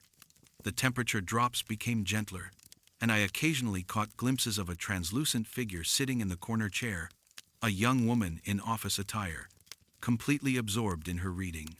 What struck me most was her expression during these sightings. Akiko's spirit showed the same focused attention and emotional investment that living customers displayed when reading compelling stories. She was experiencing genuine engagement with the fictional romance, finding in it the emotional satisfaction that had been missing from her real life. As Waiting for Spring progressed toward its conclusion, with Yukiko and Tanaka-san finally acknowledging their mutual feelings, I noticed changes in Akiko's phantom presence. The reading sessions became more frequent, sometimes occurring on other days when customers left the magazine open to recent installments. During the story's climactic scenes, where Yukiko overcame her social anxiety to accept Tanaka-san's proposal, I could sense intense emotional energy around the reading corner. It felt as though Akiko was experiencing these fictional moments with profound personal investment, living through Yukiko's triumph over loneliness. When Waiting for Spring concluded with Yukiko's wedding scene, something changed permanently. The phantom reading sessions continued, but they focused on that final chapter repeatedly. Akiko's spirit seemed to be savoring the happy ending, reading and rereading the conclusion that provided the emotional resolution her own life had never achieved. I consulted with my grandmother, who had always been sensitive to spiritual matters, about Akiko's continued presence. She listened to the story with the understanding of someone who recognized the deep human need for connection that transcended death. The office worker's spirit finds comfort in the love story, she explained. In life, she couldn't create the relationships she needed, so she lived through fictional characters. Her attachment to the story was so strong that death couldn't break it. My grandmother suggested that we honor Akiko's memory by maintaining her Thursday evening reading time, ensuring the magazine was always available, and perhaps adding some small comforts to the reading corner. Sometimes spirits need acknowledgement of their emotional needs before they can find peace, she said. I made subtle improvements to the reading area: softer lighting, a small cushion for the chair Akiko preferred, and a bookmark to mark her place in the magazine. I also started keeping older issues of the romance magazine so she could reread favorite installments. The phantom reading sessions evolved into something closer to a memorial ritual.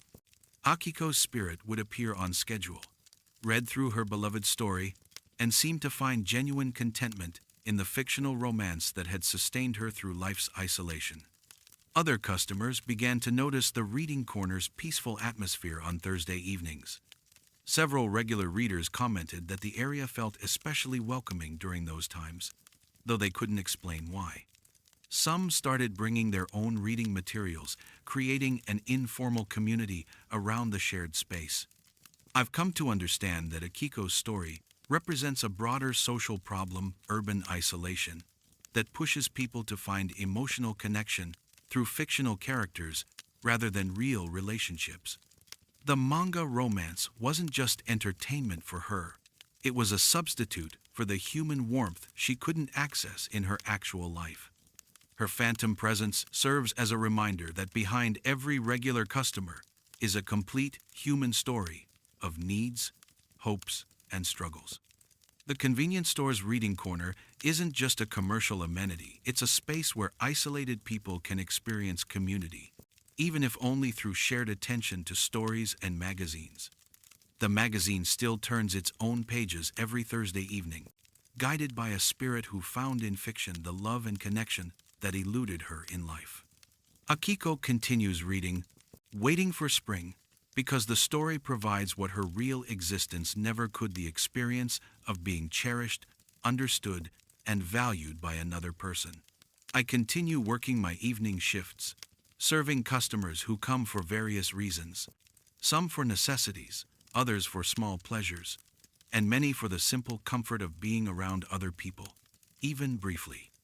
When I see customers spending extended time in the reading corner, especially those who seem particularly lonely, I think about Akiko and wonder what stories they're using to fill the gaps in their own lives. The phantom page turning has taught me to recognize reading not just as entertainment, but as a form of emotional survival for people whose real lives lack sufficient warmth and connection. Every Thursday, when I hear those familiar rustling sounds, I'm reminded that stories can become lifelines for people who have nowhere else to find the love they need.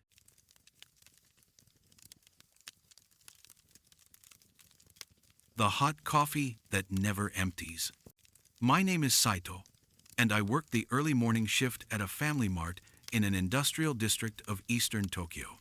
My hours run from 5 a.m. to 1 p.m., serving the wave of construction workers, factory employees, and delivery drivers who start their workdays before most of the city awakens. The location attracts a specific type of customer: working class men who need quick breakfast items, hot coffee, and energy drinks to fuel physically demanding jobs. Many are day laborers or contract workers without stable employment, living paycheck to paycheck, and dependent on their physical ability to earn daily wages. I've been working this shift for 2 years, and I've learned to recognize the regular customers and their purchasing patterns. The morning rush brings familiar faces, the same construction crews buying coffee and rice balls before heading to job sites, delivery drivers grabbing energy drinks for long routes, and factory workers purchasing cigarettes and instant meals. Our coffee station gets particularly heavy use during morning hours. We maintain 3 varieties: regular blend, mild, and premium in large dispensers that need frequent refilling. The regular blend is most popular among construction workers due to its strong caffeine content and affordable price. I'm responsible for monitoring coffee levels and brewing fresh batches to meet demand. During busy periods, I might refill the dispensers 3 or 4 times per morning shift. The regular blend typically empties first, requiring constant attention to ensure we don't run out during peak hours. About 6 months ago, I began noticing something unusual about the regular coffee dispenser. Despite serving dozens of customers each morning, the liquid level seemed to remain remarkably consistent. Even during our busiest periods, when I expected the dispenser to empty completely, it would show only modest decreases. Initially, I assumed this was due to my improved refilling schedule or changes in customer preferences. But when I started monitoring more carefully, I realized the phenomenon was genuinely strange. Customers were definitely purchasing coffee, but the dispenser wasn't emptying at the expected rate. I began tracking coffee sales against dispenser refills and discovered a significant discrepancy. According to our point-of-sale system, we were selling 30 to 40 cups of regular coffee during my shift, but I was only refilling the dispenser once or twice, instead of the 4 times that volume should require. More puzzling was the timing of these mysterious refills. Sometimes I would check the dispenser and find it nearly empty, then return 20 minutes later to discover it was full again, despite my not having added any coffee. The machine showed no signs of malfunction, and no other staff members were working during those periods. Concerned about potential equipment problems or inventory discrepancies, I reported the anomaly to our store manager, Nakamura-san.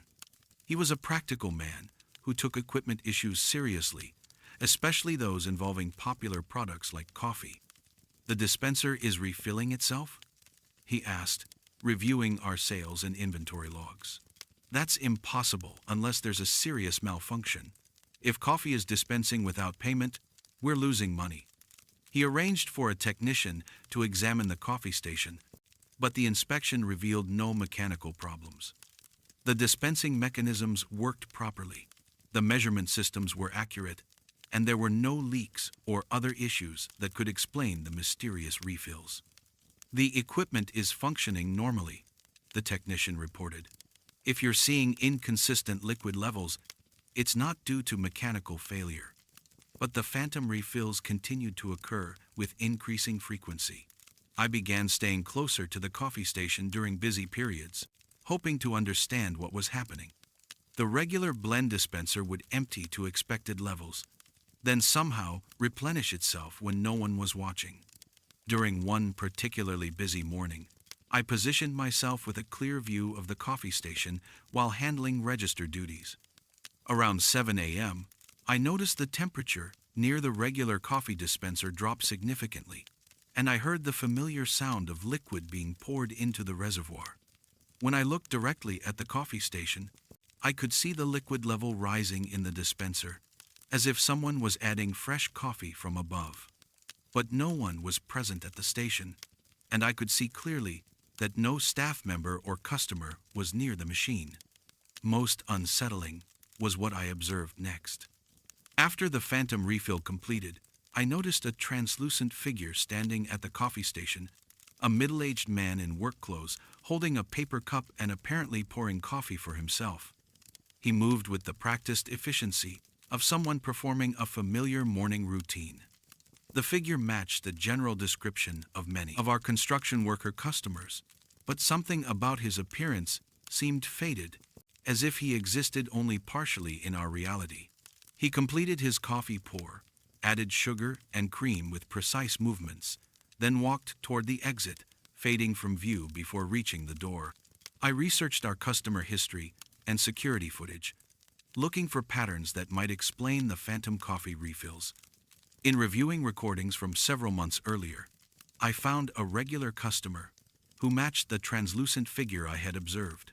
Watanabe-san had been one of our most consistent morning customers, arriving every day at exactly 7 a.m. to purchase coffee and a rice ball before heading to construction sites around the city. He was a quiet man in his early 50s who always paid with exact change and never lingered in the store. According to the security footage, Watanabe-san had followed the same routine for over a year, entering the store, filling a large coffee cup with regular blend, adding 2 sugars and a splash of cream, then purchasing his items and leaving immediately. His movements were so consistent they seemed almost mechanical. The footage showed his final visit on a hot day in late July. He appeared more tired than usual, moving slowly and pausing frequently while preparing his coffee. His hands shook slightly as he added sugar, and he seemed to struggle with the simple routine he had performed hundreds of times before. I contacted some of the construction workers who frequented our store, asking about Watanabe-san. Several remembered him as a reliable day laborer who worked for various contractors around the district. They described him as someone who never missed work despite clearly struggling with the physical demands of construction labor. Watanabe-san was tough. One worker told me he worked through everything: heat, rain, injury. Had to, you know. No steady employment, no safety net. Miss a day, miss the money. I learned that Watanabe-san had died from heat exhaustion on a construction site 3 weeks after his final visit to our store. He had collapsed during an afternoon of heavy labor in 38-degree heat, and paramedics were unable to revive him. He was 54 years old and had no immediate family. His death had received minimal attention, just another statistic in Japan's troubling rate of heat-related fatalities among construction workers. He had died alone, working a dangerous job for minimal pay, because economic necessity left him no other options. Understanding this background made the phantom coffee refills deeply tragic. Watanabe-san's spirit seemed bound to the morning routine that had given him strength to face each day of brutal physical labor. The coffee had been more than caffeine, it had been fuel for survival in a system that offered him no security or alternative. The phantom refills continued with disturbing regularity. Every morning around 7 a.m., I would observe the mysterious replenishment of the regular coffee dispenser, followed by the translucent figure of Watanabe-san, preparing his usual drink with the same precise routine he had followed in life. His spirit seemed trapped in the cycle of preparing for work that could no longer harm him, but that he couldn't stop trying to endure. The coffee represented his daily gathering of strength to face another day of labor that was slowly killing him. I began to understand that the convenience store had been more than a shopping stop for Watanabe-san. It had been a brief refuge where he could prepare himself mentally and physically for work that demanded more than his aging body could safely provide. I consulted with a Buddhist priest about the situation, explaining the phantom coffee refills and their connection to Watanabe-san's death. The monk listened with the patient understanding of someone who had counseled many families dealing with deaths related to economic desperation. The construction worker's spirit is bound by unfinished obligation, he explained. His sense of duty to work was so strong that death couldn't break the routine. He continues preparing for labor that no longer exists, because his identity was defined entirely by his ability to endure physical hardship. The priest suggested memorial services focused on releasing Watanabe-san from his work obligations, acknowledging his suffering while encouraging his spirit to find rest beyond the cycle of labor that had consumed his life. We held a small ceremony at the store after closing hours, with offerings of coffee and rice balls, the sustenance that had helped Watanabe-san face each day of dangerous work. I spoke directly to his spirit, acknowledging his dedication while encouraging him to rest from the labor that had ultimately killed him.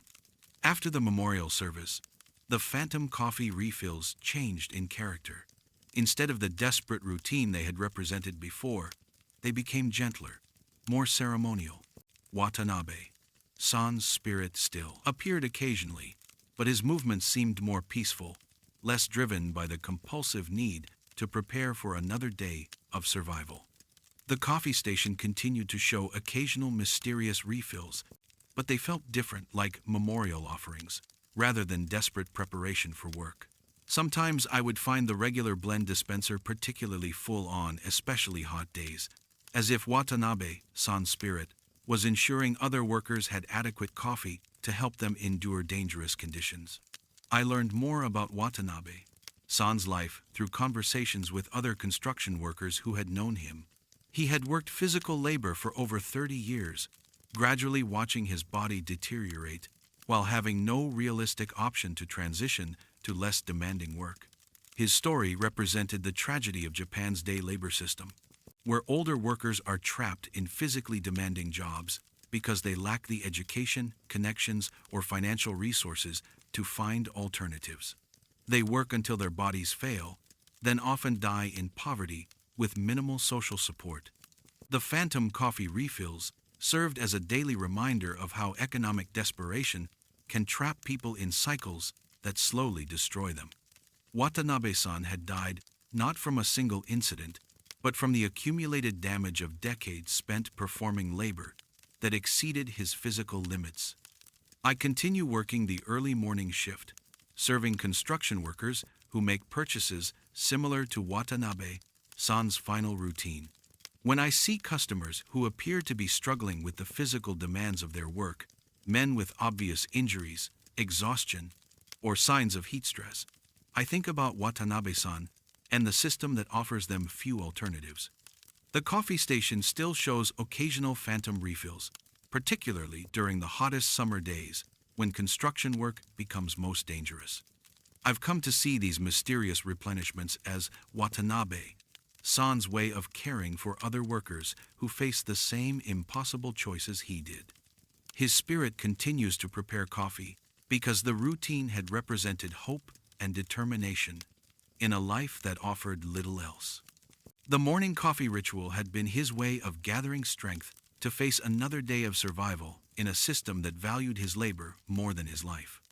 Even now, months later, when I observe the phantom refills or catch glimpses of Watanabe, San's translucent figure at the coffee station, I'm reminded that behind every customer is a complete human story of struggle, endurance, and the small rituals that make survival possible. The hot coffee that never empties serves as a memorial to someone who worked himself to death, one day at a time, sustained by caffeine and determination, in a system that offered him no path to security or rest. His phantom presence reminds me that some forms of labor extract prices far greater than any paycheck could ever compensate.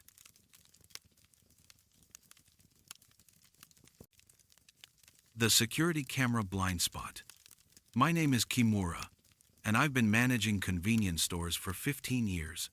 Currently, I oversee a family mart in a mixed commercial and residential district of Tokyo, where we serve office workers, local families, and, unfortunately, a growing population of people experiencing homelessness who gather in the nearby park and alleyways. Managing a convenience store requires constant attention to inventory, customer service, and loss prevention. Shrinkage, the retail term for missing inventory, is an ongoing challenge that affects profitability and requires systematic monitoring to identify patterns and causes. Our store has comprehensive security coverage, with 8 high-definition cameras positioned to eliminate blind spots and provide complete visual documentation of customer behavior. The system records continuously and stores footage for 30 days, allowing us to investigate any incidents or inventory discrepancies. Despite this extensive surveillance, we've been experiencing persistent inventory losses in one specific area, the corner of aisle 3, where we display basic food items like instant noodles, rice balls, and canned goods. These are typically high theft items due to their necessity and relatively low cost, making them attractive to shoplifters. The losses followed a consistent pattern. 1 or 2 items would disappear several times per week, always from the same shelf section. The missing products were invariably basic sustenance items, rather than luxury goods or high-value merchandise that professional shoplifters typically target. What made these thefts particularly puzzling was their invisibility on our security footage. When inventory discrepancies appeared, I would review the relevant camera feeds frame by frame, looking for evidence of theft or employee error. But the footage consistently showed normal customer behavior, with no indication of items being taken without payment. Initially, I suspected employee theft or scanning errors at the register. I implemented additional inventory controls and staff monitoring procedures, but the disappearances continued despite increased oversight. The missing items were definitely being taken, but somehow the thefts weren't being captured by our security system. Frustrated by the ongoing losses and lack of visual evidence, I contacted our security equipment vendor to examine the camera system. The technician conducted a thorough inspection of all hardware and software components, checking for malfunctions that might create recording gaps. "Your system is functioning perfectly," he reported after completing his analysis. "All cameras are recording at full resolution with no dropped frames or blind spots. If items are disappearing from that shelf area, the cameras should definitely capture it." But the inventory losses persisted, and the security footage continued to show nothing unusual. Customers would approach the problematic shelf section, make normal selections, and proceed to checkout or leave the store. Yet items would still be missing when we conducted inventory counts. I decided to conduct more intensive observation, positioning myself with direct visual contact to the aisle 3 corner during busy periods.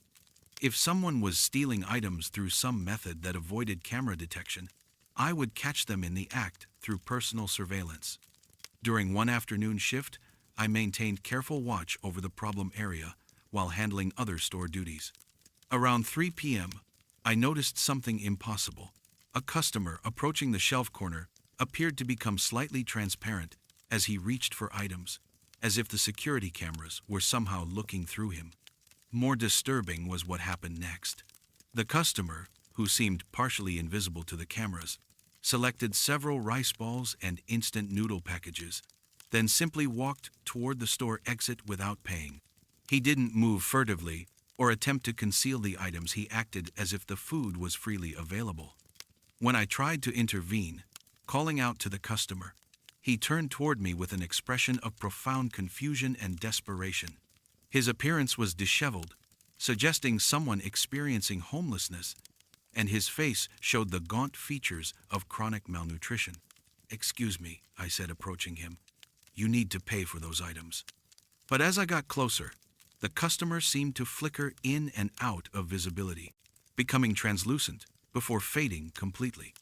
The stolen food items clattered to the floor, apparently dropped by hands that no longer existed in our reality.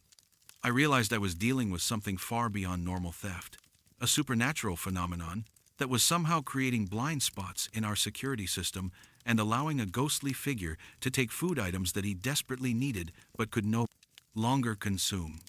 I researched incidents in our store's vicinity and discovered a tragic death that had occurred 3 months earlier. Nakamura Hiroshi, a 62-year-old man experiencing homelessness, had been found dead behind our store from apparent starvation and exposure. He had no permanent address and no known family. According to the police report, Nakamura had been surviving in the area for several months, apparently trying to find steady work and temporary shelter. Witnesses described him as a polite man who never caused trouble, but was obviously struggling with hunger and health problems. The medical examiner determined that Nakamura had died from complications related to malnutrition and dehydration.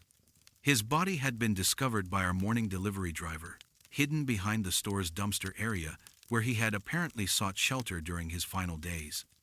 Understanding this background made the phantom thefts deeply tragic. Nakamura's spirit seemed bound to the area where he had died, continuing to seek the basic sustenance that had been beyond his reach in life. His desperate hunger was somehow warping reality itself, creating supernatural blind spots that allowed him to take food his ghost could never actually consume. The inventory losses represented his ongoing attempt to satisfy a need that death hadn't eliminated, the fundamental human requirement for food that had driven him to desperation during his final weeks of life.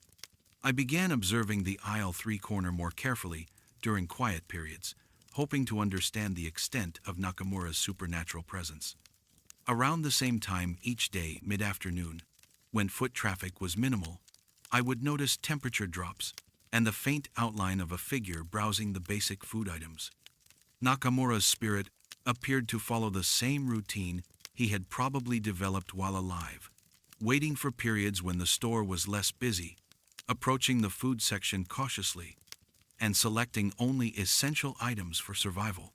But his ghost seemed unaware that death had ended his ability to eat or derive nutrition from stolen food. Most heartbreaking was his behavior during these phantom shopping episodes. Nakamura would examine items carefully, apparently checking prices against money he no longer possessed, then selecting the cheapest options available. His choices reflected the calculation of someone trying to maximize nutritional value while minimizing cost. I consulted with a Buddhist priest about the situation, explaining the inventory losses and their connection to Nakamura's death. The monk listened with the compassionate understanding of someone familiar with the spiritual consequences of desperate poverty. "The homeless man's spirit is bound by unfinished survival needs," he explained. "His hunger was so fundamental to his existence that death couldn't satisfy it. He continues seeking food because his spirit remembers the desperation that defined his final period of life." The priest suggested memorial services focused on providing spiritual nourishment for Nakamura's ghost, acknowledging his suffering while offering prayers for his peaceful rest. But he warned that spirits bound by basic survival needs often require more than traditional interventions. I decided to approach the situation differently, treating Nakamura's supernatural presence as a customer service issue rather than a loss prevention problem. I began leaving small offerings of food near the back area where his body had been found, along with notes explaining that the items were freely given.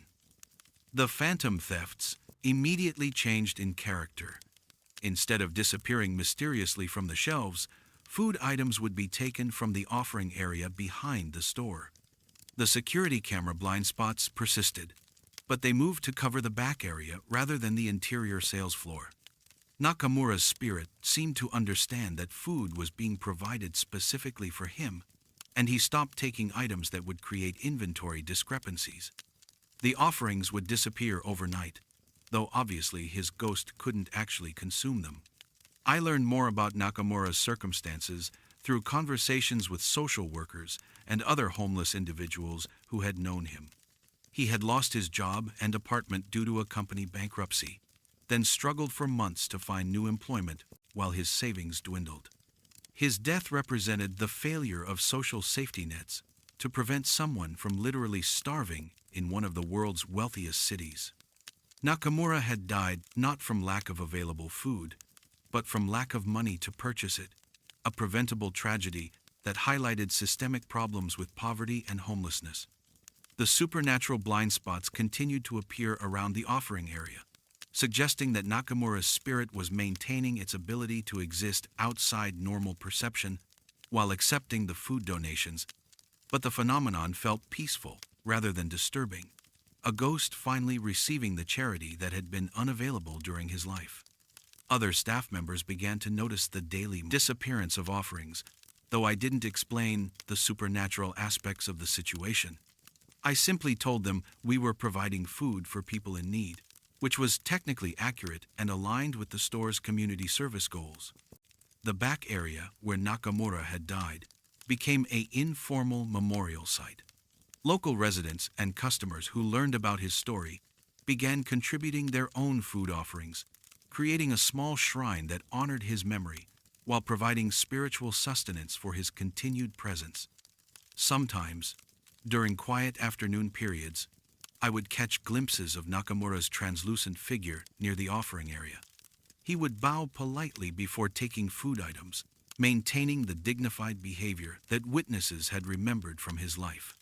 His presence served as a daily reminder of how quickly economic circumstances can push people from stability into life-threatening desperation. Nakamura had been an ordinary working person until circumstances beyond his control eliminated his ability to afford basic necessities. The security camera blind spots persist around the memorial area, though they no longer affect our interior surveillance or create inventory problems. Nakamura's spirit seems to have found a sustainable arrangement that allows him to continue seeking sustenance without disrupting store operations. I continue managing the convenience store, serving customers who represent the full spectrum of economic circumstances, from comfortable office workers to people struggling with poverty and homelessness. When I see customers carefully counting coins for basic food items, I think about Nakamura and the thin line between stability and desperation. The phantom thefts taught me that hunger creates needs so fundamental they can transcend death itself, and that some forms of desperation are powerful enough to bend reality around survival requirements. Nakamura's supernatural presence reminds me that behind every theft is a human story of need that society has failed to address. His continuing visits to our memorial offerings represent not criminal behavior, but the persistence of basic human needs that modern urban life can somehow render impossible to satisfy legally. The security camera blind spots serve as evidence that some forms of suffering create their own invisible spaces where normal rules don't apply. Even now, months later, when I review security footage or check our inventory systems, I'm reminded that the most important things happening in our store might be invisible to cameras, but clearly visible to anyone willing to recognize the ongoing presence of people whose needs were never adequately met in life.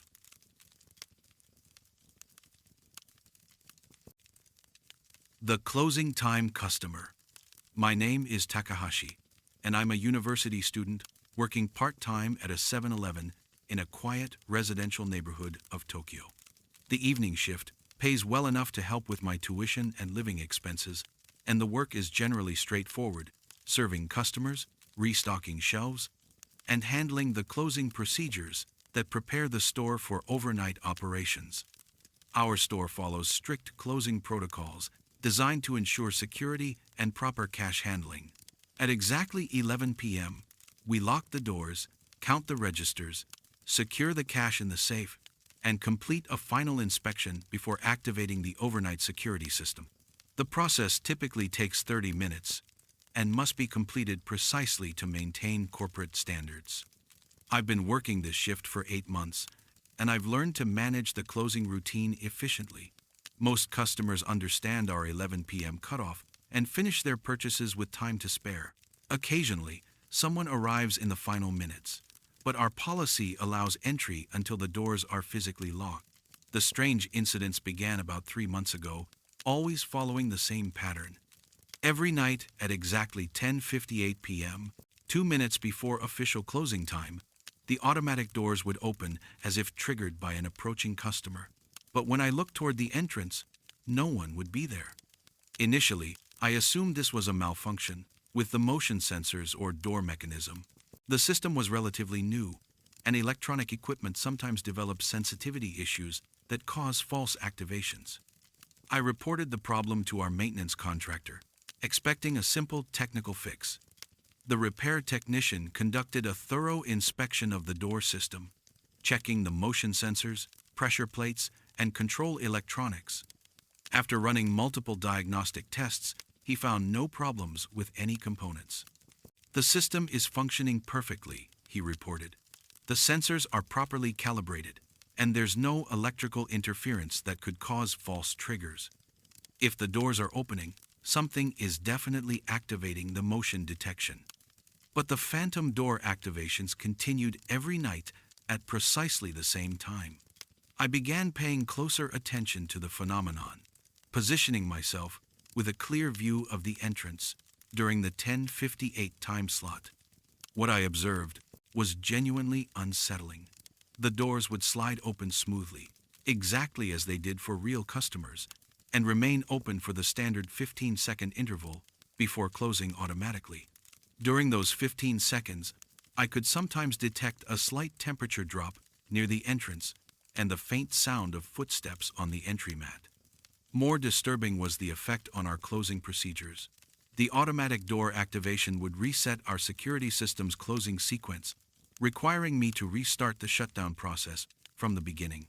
What should have been a 30-minute routine often stretched to 45 minutes or longer due to these mysterious interruptions.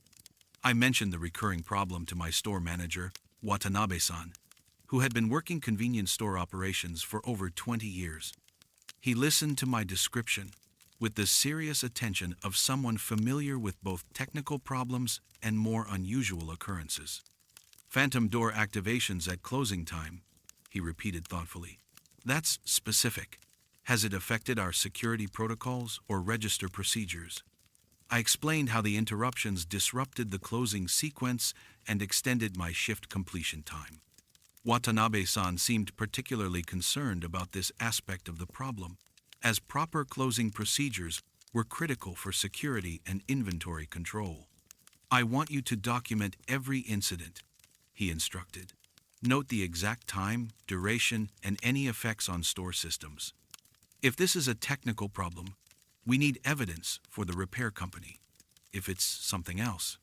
He didn't finish the sentence, but his expression suggested he was considering possibilities beyond simple equipment malfunction.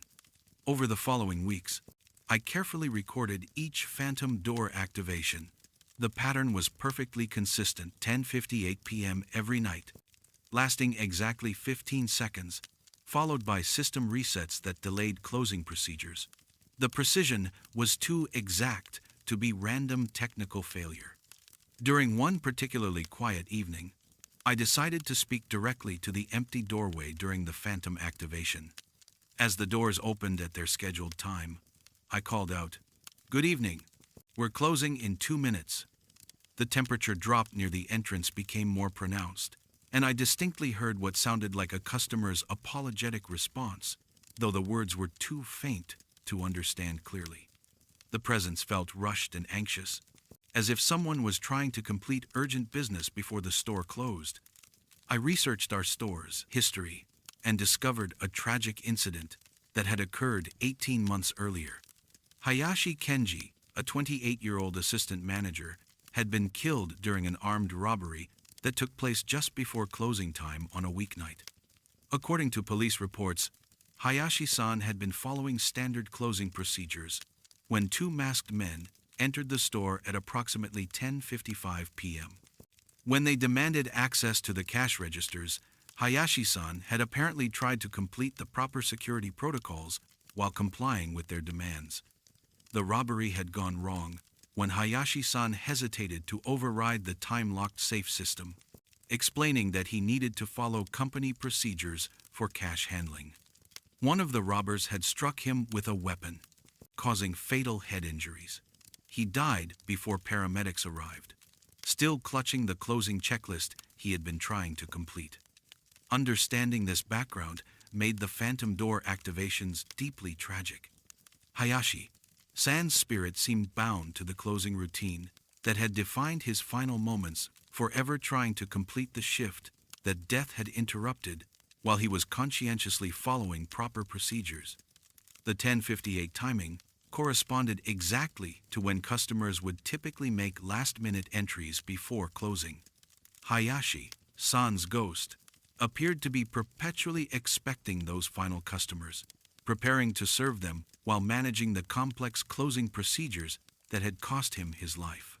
I began to approach the phantom activations differently, treating them as encounters with a coworker rather than technical malfunctions. When the doors opened at 10:58 p.m., I would acknowledge Hayashi-san's presence and provide updates on the closing status. "Good evening, Hayashi-san," I would say to the empty entrance. "No customers tonight. We can proceed with standard closing procedures." The phantom presence seemed to respond to this acknowledgement. The temperature fluctuations became gentler, and the system resets occurred less frequently. It was as if Hayashi-san's spirit found comfort in knowing that someone understood his dedication to proper store operations. I learned more about Hayashi-san through conversations with longtime employees who had worked with him. They described him as an exceptionally conscientious worker who took pride in following procedures precisely and ensuring that every shift was completed to company standards. Hayashi-san never cut corners. One former coworker told me he would stay late to make sure everything was perfect: inventory counts, cash handling, security checks. He treated the store like it was his own business. His dedication to proper procedures had ultimately led to his death. When confronted by armed robbers, his instinct had been to follow protocols rather than simply comply with their demands. His professional integrity had cost him his life, but apparently hadn't ended his sense of responsibility for store operations. I consulted with a Buddhist priest about the situation, explaining the phantom door activations and their connection to Hayashi-san's death. The monk listened with understanding, recognizing the spiritual pattern of someone bound by unfinished professional obligations. "The assistant manager's spirit is trapped by incomplete duty," he explained. "His dedication to proper procedures was so strong that death couldn't release him from his responsibilities. He continues trying to complete the closing routine that was interrupted by violence." The priest suggested memorial services focused on acknowledging Hayashi-san's professional dedication while releasing him from his earthly work obligations. But he warned that spirits bound by strong professional duty often require time to accept that their responsibilities have ended. We held a small ceremony at the store after hours, honoring Hayashi-san's memory and formally acknowledging that his shifts had been completed satisfactorily. I spoke directly to his spirit, expressing gratitude for his dedication while encouraging him to rest from duties that no longer required his attention.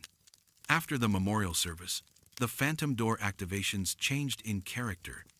Instead of anxious interruptions that disrupted closing procedures, they became more ceremonial brief acknowledgments of the closing routine rather than desperate attempts to complete unfinished work. The doors would still open at 10:58 p.m., but the presence felt calmer, more observational than compulsive. Sometimes I would sense Hayashi-san's spirit monitoring my closing procedures, as if checking that proper protocols were being followed, but no longer feeling responsible for completing them himself. The system resets became less frequent, occurring only when I made genuine errors in the closing sequence. It seemed as though Hayashi-san's ghost had become a benevolent supervisor, ensuring procedures were followed correctly while allowing living employees to handle the actual work.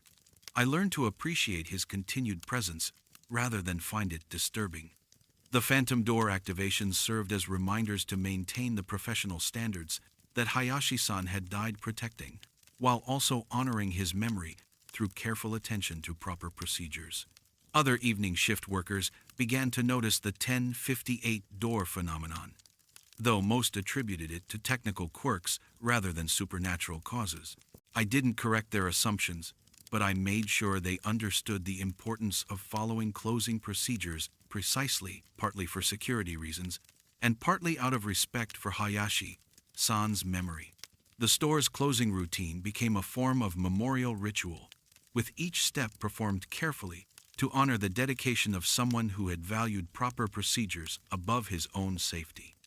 The phantom customer served as a reminder that behind every workplace policy is someone who cared enough about their job to ensure it was done correctly. Months later, the doors still open at 10:58 p.m., though the presence feels peaceful rather than urgent. Hayashi-san's spirit seems to have found accommodation between his professional obligations and his need for rest, watching over store operations without feeling compelled to personally complete every task. I continue working the evening shift, serving real customers while acknowledging the phantom presence that arrives precisely 2 minutes before closing. When new employees ask about the door activations, I tell them it's a reminder to always follow proper procedures, a technical explanation that's also spiritually accurate. The closing time customer taught me that professional dedication can transcend death itself, and that some forms of duty create bonds strong enough to survive even violent interruption. Hayashi-san's continued presence reminds me that behind every workplace procedure is human effort and care, deserving of respect and proper execution. Even now, when I hear the doors opening at 10:58 p.m., I think about someone who valued his work enough to die protecting its integrity, and whose spirit continues to ensure that the standards he maintained in life are honored by those who follow in his footsteps.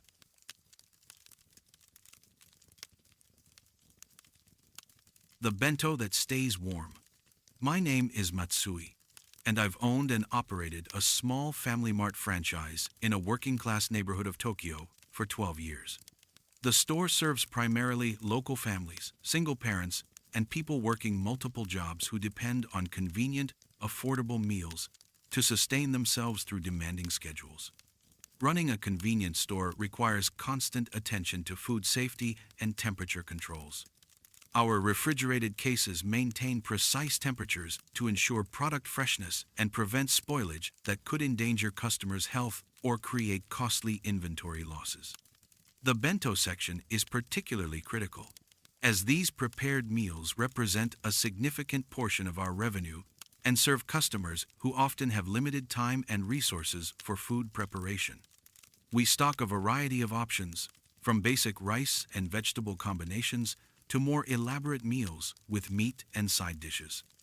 About 4 months ago, I began noticing an unusual problem with one specific item in our heated food display case.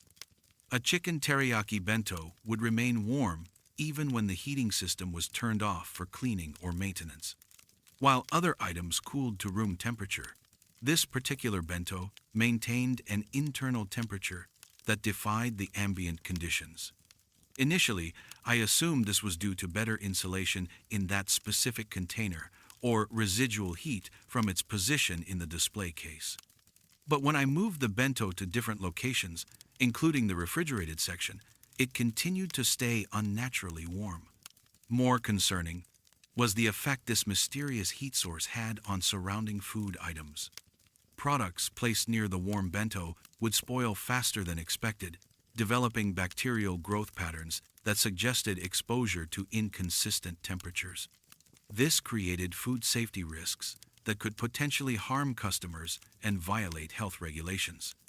I contacted our equipment maintenance contractor to examine the display cases and refrigeration systems.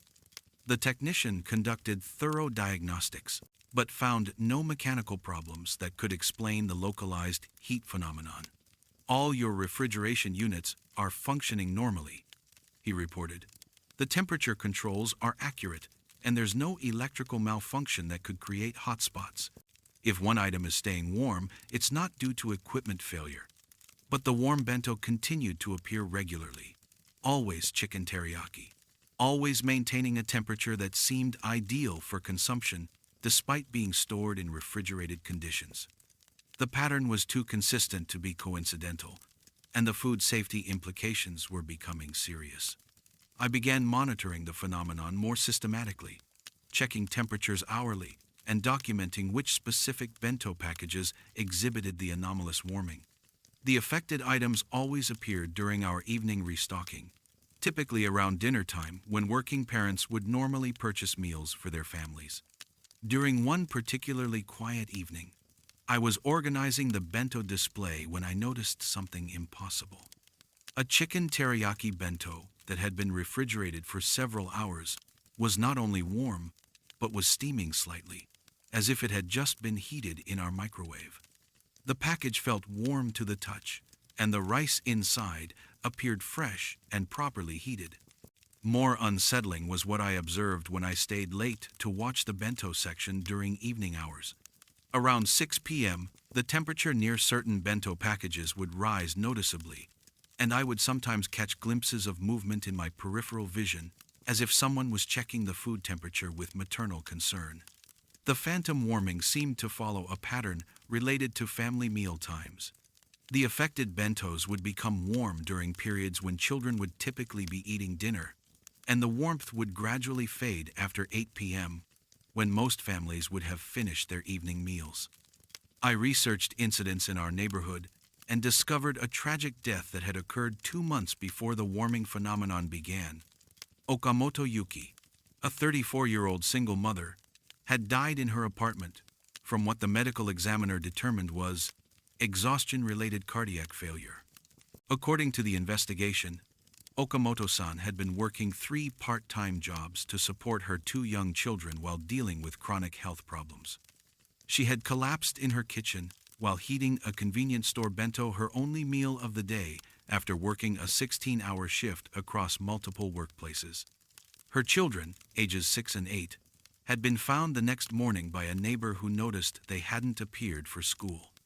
Okamoto-san had died trying to prepare dinner for her family, still holding the chopsticks she had planned to use for eating the chicken teriyaki bento that was found cooling on her kitchen counter. Understanding this background made the phantom warming deeply tragic. Okamoto-san's spirit seemed bound to the maternal duty of providing warm meals for her children, continuing to heat food even though death had ended her ability to care for them directly. The convenience store bento represented her final attempt to nourish her family despite her own exhaustion and hunger. Her maternal instincts had been so strong that they apparently transcended death, maintaining the warming behavior that had defined her caregiving role. I learned more about Okamoto-san's circumstances through conversations with neighbors and customers who had known her. She had been a devoted mother who worked constantly to provide for her children while dealing with minimal social support and chronic financial stress. Okamoto-san never had enough time or money for proper meals. One neighbor told me she would buy the cheapest bentos and heat them carefully, always making sure her children ate first.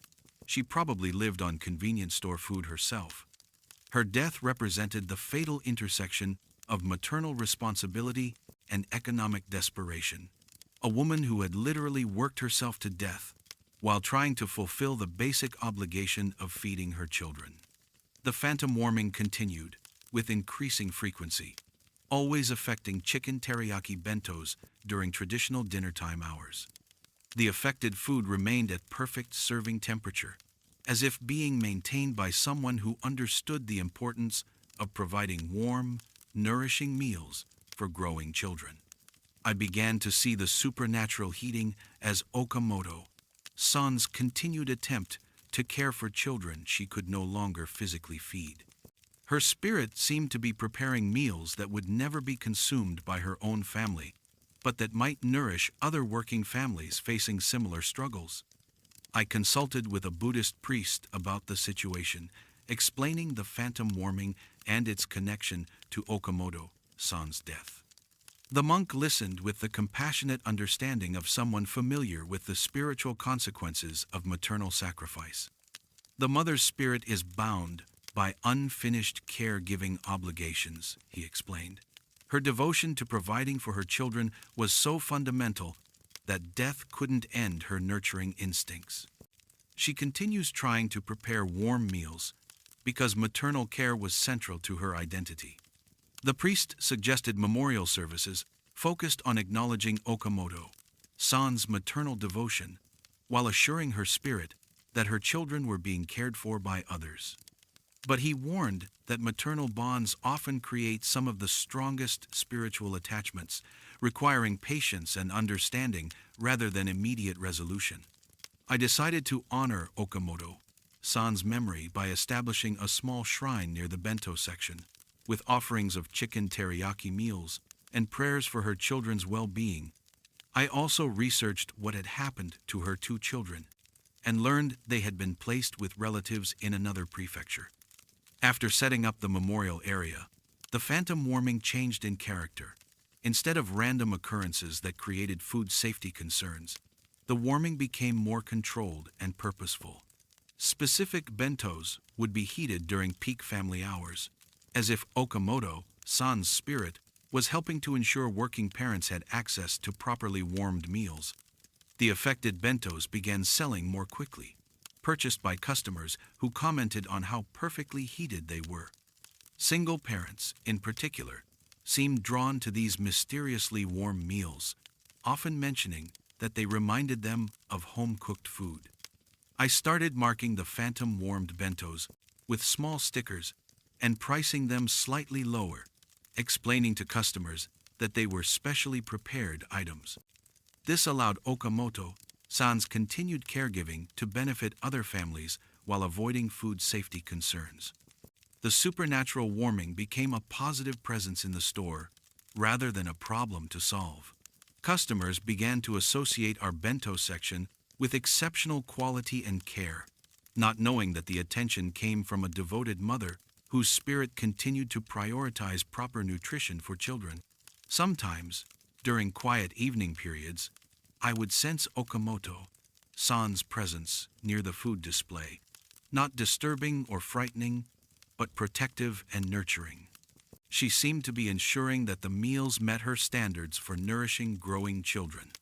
Her continued presence served as a daily reminder of the challenges facing single parents and working families in our neighborhood. The phantom warming represented not just supernatural activity, but the persistence of maternal love that transcends even death itself. I began paying closer attention to customers who purchased the mysteriously warm bentos, recognizing the signs of exhausted parents trying to provide adequate nutrition for their families while managing impossible schedules and limited resources.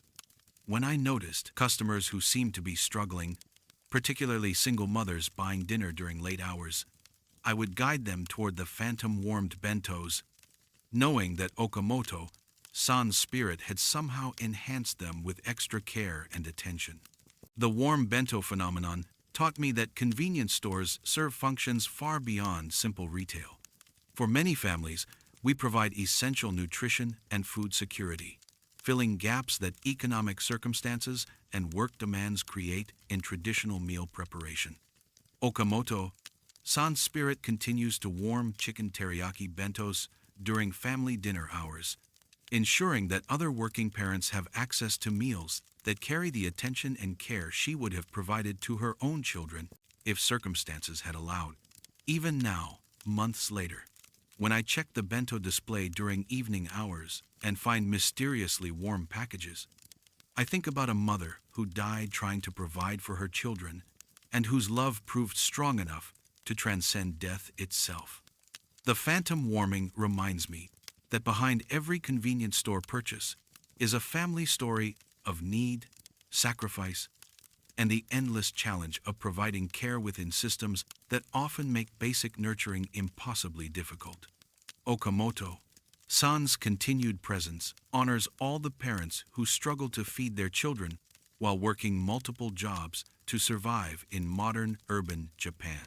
Her spirit's dedication to keeping food warm serves as a memorial to maternal love that persists beyond physical limitations, ensuring that other families benefit from the care and attention she can no longer provide directly to her own children.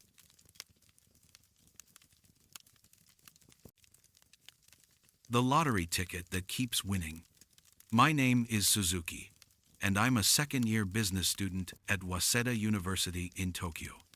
To help cover my tuition and living expenses, I work part-time at a 7-Eleven in a quiet residential neighborhood that serves mostly elderly residents, local families, and the occasional office worker passing through.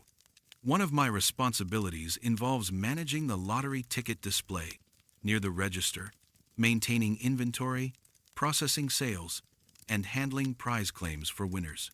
The lottery system is popular among our older customers, many of whom purchase tickets daily as part of established routines that structure their otherwise quiet lives. The work is generally straightforward, though I've learned to recognize the regular customers and their purchasing patterns. Some buy specific numbers consistently, others prefer random selections, and many treat the daily lottery purchase as a social ritual that provides a brief opportunity for interaction with store staff. About 3 months ago, I began noticing something unusual about our scratch-off lottery display. One particular ticket, a basic 1,000 yen game with simple scratch-off panels, would appear in the same position repeatedly, always showing the same winning combination worth exactly 1,000 yen. Initially, I assumed this was due to restocking patterns or customers replacing examined tickets. But when I paid closer attention, I realized the same physical ticket was reappearing in the display, complete with identical scratch marks and the same winning number sequence. More puzzling was what happened when customers attempted to purchase this particular winning ticket. They would approach the display, select the obvious winner, and bring it to the register for processing. But when I scanned the ticket or examined it closely, the paper would begin to deteriorate, crumbling into fine ash that scattered across the counter. The first few times this occurred, I apologized to customers and offered replacement tickets, assuming we had received defective inventory. But the phenomenon repeated with disturbing consistency. The same winning ticket would reappear, attract customers, then disintegrate when they tried to claim their prize. I reported the problem to our store manager, Tanaka-san, who had been working convenience store operations for over 15 years. He listened to my description with the practical concern of someone familiar with inventory management and customer service issues. "The same lottery ticket keeps reappearing and then crumbling?" he asked, examining our lottery inventory records. "That's impossible unless there's a serious problem with our supplier or storage conditions."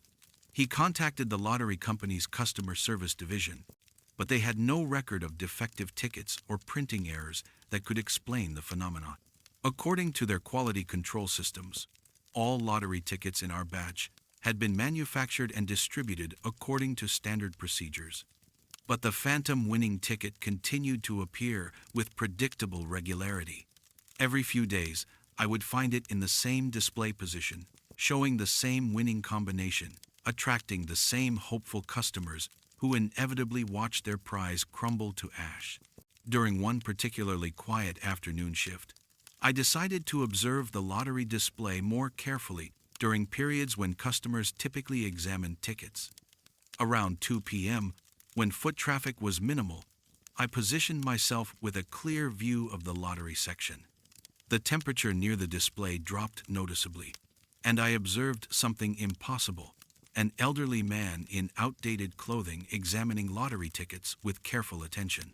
He moved with the deliberate precision of someone following a familiar routine, selecting tickets, checking combinations, and eventually choosing one specific scratch-off game. The phantom customer completed his selection and approached the register, holding the winning ticket with obvious excitement. But as he reached the counter, his form became translucent, and the ticket began to deteriorate in his fading hands. 1,000 yen winner, he said, in a hopeful voice that sounded like an echo from another time. Finally, some good luck. Before I could respond, both the customer and the ticket vanished completely, leaving only traces of ash on the counter surface. The display reset itself, and within minutes, the same winning ticket had reappeared in its familiar position. I researched our customer records and neighborhood history, looking for information about elderly customers who might have had strong attachments to lottery ticket purchases. Through conversations with longtime residents, I learned about Yamamoto Ichiro, a 73-year-old retired postal worker who had been a daily visitor to our store.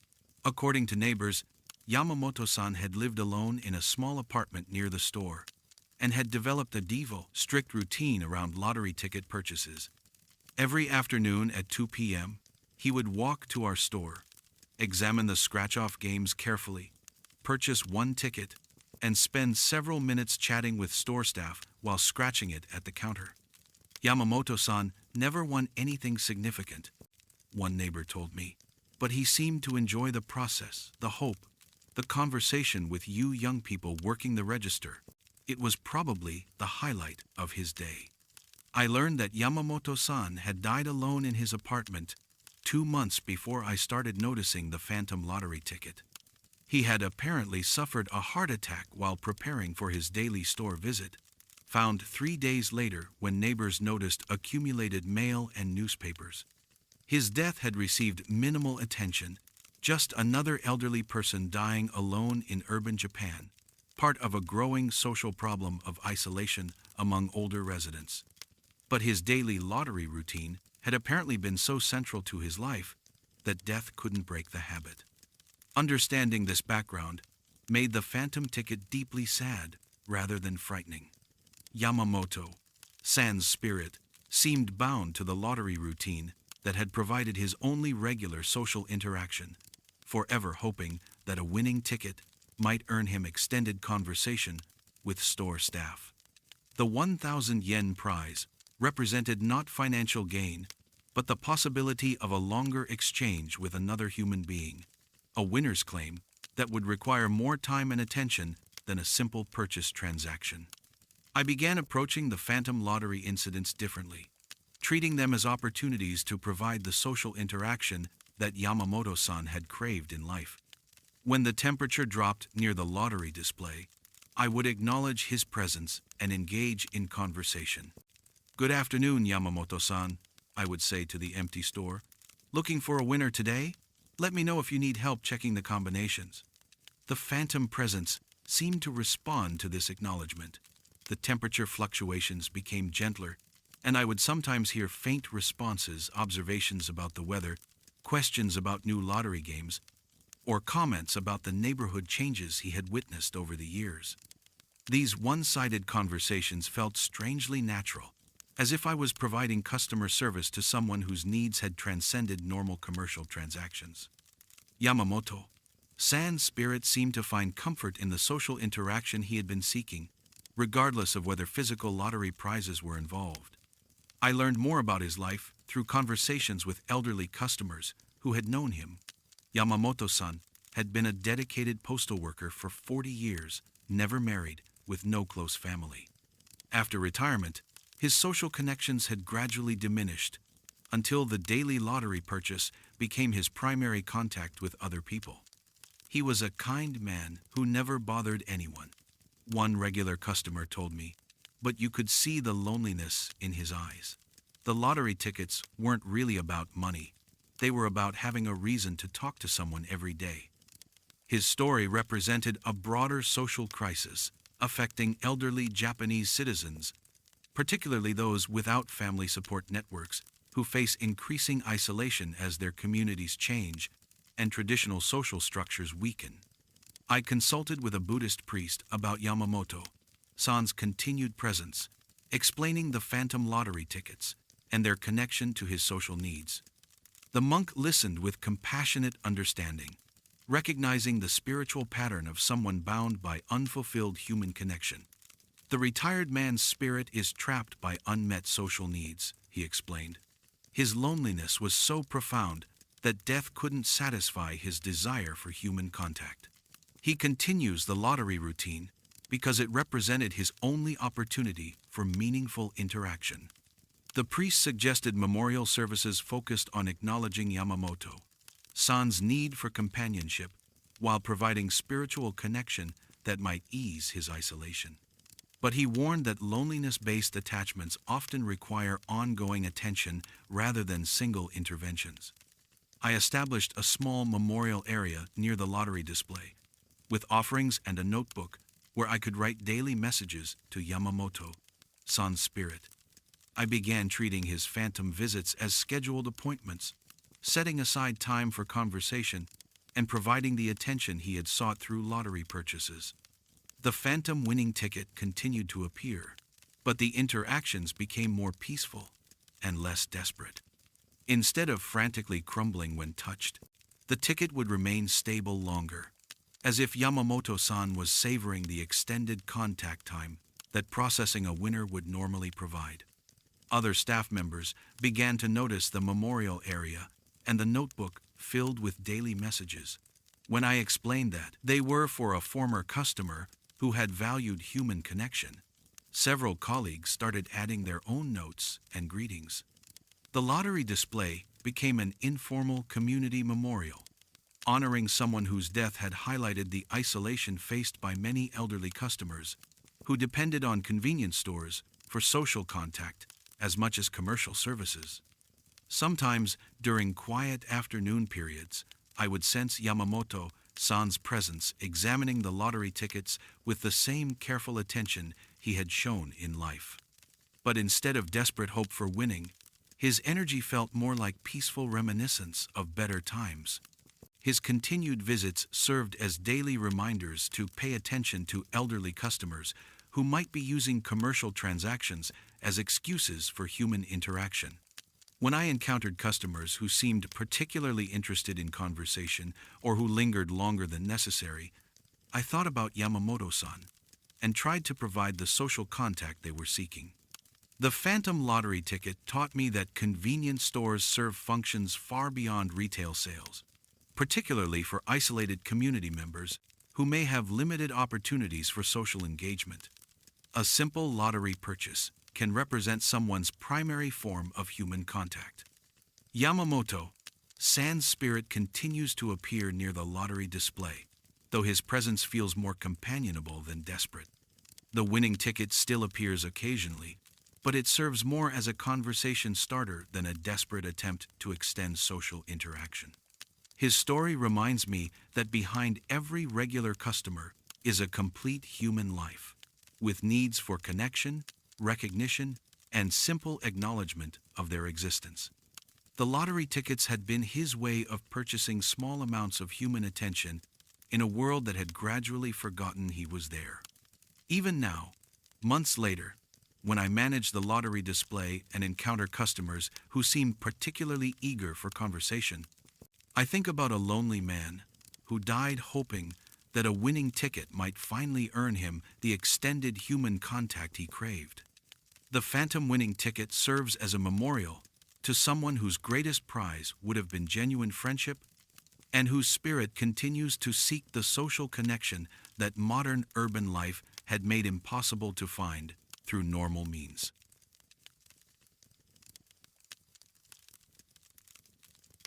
The cleaning supply aisles. My name is Endo, and I supervise the night cleaning crew for a chain of convenience stores in the Shibuya district of Tokyo. For 8 years, I've managed teams responsible for maintaining cleanliness standards in busy retail environments that serve thousands of customers daily. The work requires systematic attention to detail, proper chemical handling procedures, and coordination between multiple crew members working overnight shifts. Each store presents unique challenges based on customer volume, layout, and the specific cleaning requirements of different product areas. One location that has always demanded extra attention is a family mart in a mixed commercial and residential area. The store serves heavy foot traffic during daytime hours, creating significant cleaning challenges that require thorough overnight restoration to maintain corporate standards. About 6 months ago, I began noticing something unusual about aisle 3, where the store displays cleaning supplies, household chemicals, and maintenance products.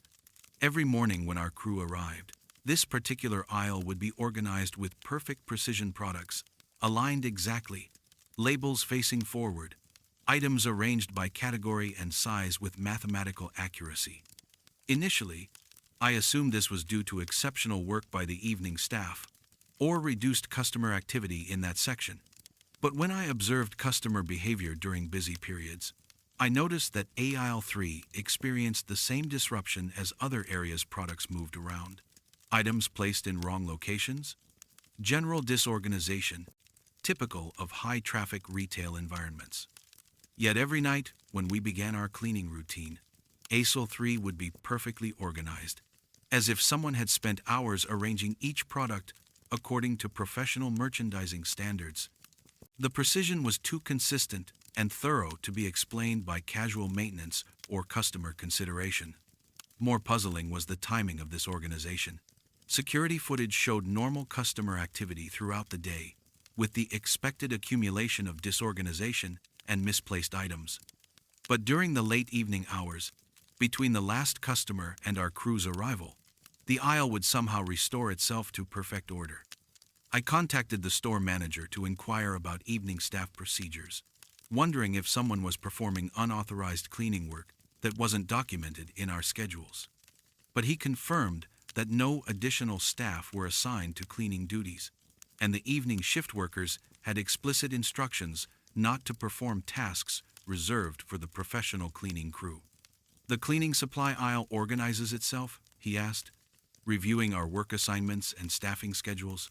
That's impossible unless someone is working off the clock without authorization. He reviewed security footage from several nights, but the cameras showed no activity in aisle 3 during the critical hours when the reorganization apparently occurred. The aisle would appear disheveled at closing time, then be perfectly arranged when our crew arrived at midnight. Concerned about unauthorized access or security breaches, I decided to arrive early one evening to observe aisle 3 during the transition period. I positioned myself in the store around 10 p.m., after the last customers had left but before our official cleaning shift began. The store felt different during this quiet transition time, emptier and more atmospheric than during our normal working hours. I focused my attention on aisle 3, watching for any signs of movement or unauthorized personnel who might be performing the mysterious organization work.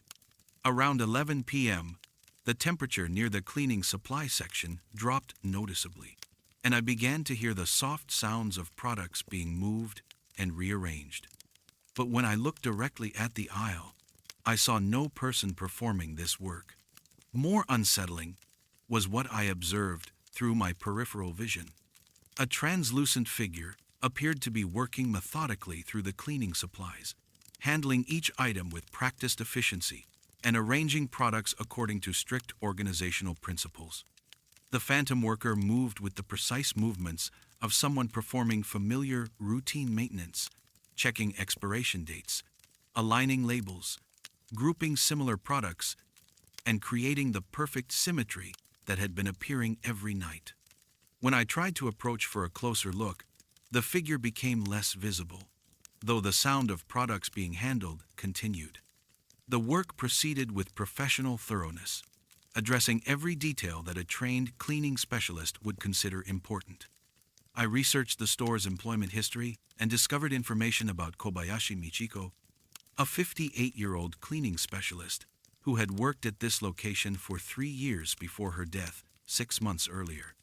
According to personnel records, Kobayashi-san had been an exceptionally dedicated employee who took pride in maintaining the highest cleanliness standards. Her supervisors described her as someone who treated the cleaning work as a professional calling rather than just employment. Kobayashi-san was the most thorough cleaner we'd ever employed, her former supervisor told me. She would spend extra time organizing product displays, especially the cleaning supply section. She said that area reflected our professional standards and needed to be perfect.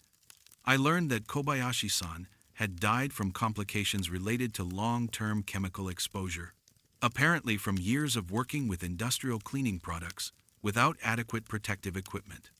Her death had been gradual, with respiratory problems that worsened over several months before becoming fatal. Her final weeks of employment had been spent primarily on light duties, but she had continued to focus on the cleaning supply aisle, which she considered her area of special expertise. Co-workers remembered her saying that proper organization of cleaning products was essential for both customer service and workplace safety. Understanding this background made the Phantom organization deeply poignant. Kobayashi-san's spirit seemed bound to the cleaning work that had defined her professional identity and provided her with a sense of purpose and accomplishment. The cleaning supply aisle represented more than just merchandise to her. It was a reflection of professional standards and personal dignity. Her continued attention to its organization suggested that death hadn't ended her commitment to the work that had given her life meaning. I began approaching the Phantom organization as a form of memorial service, acknowledging Kobayashi-san's continued presence and expressing appreciation for her dedication. During my early evening observations, I would speak to the empty aisle, thanking her for maintaining standards and ensuring that customers had access to properly organized cleaning supplies. The Phantom work seemed to respond to this recognition. The sounds of product arrangement became more peaceful, and the temperature fluctuations felt less dramatic. It was as if Kobayashi-san's spirit found comfort in knowing that her efforts were noticed and valued. I learned more about her life through conversations with former co-workers and family members. Kobayashi-san had been a single woman who had found professional fulfillment in cleaning work, treating it as skilled labor that required knowledge, experience, and attention to detail. She never had children or a husband, so the work became her family. One colleague told me, the store was like her home, and she took care of it the way other people care for their households. She was proud of what she did. Her dedication to the cleaning supply aisle had been particularly strong because she believed that proper organization demonstrated respect for customers and reflected the professionalism of the entire cleaning staff. The Phantom organization represented her continuing commitment to these standards. I consulted with a Buddhist priest about Kobayashi-san's continued presence, explaining the nightly organization work and its connection to her professional identity. The monk listened with understanding, recognizing the spiritual pattern of someone bound by unfinished occupational obligations. The cleaning woman's spirit is attached to work that provided her life's meaning, he explained.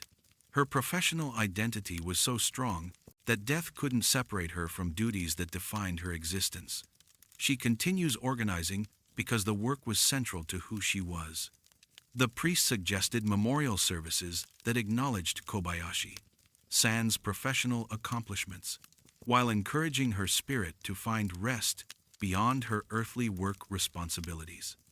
But he warned that occupational attachments often require ongoing recognition rather than single interventions.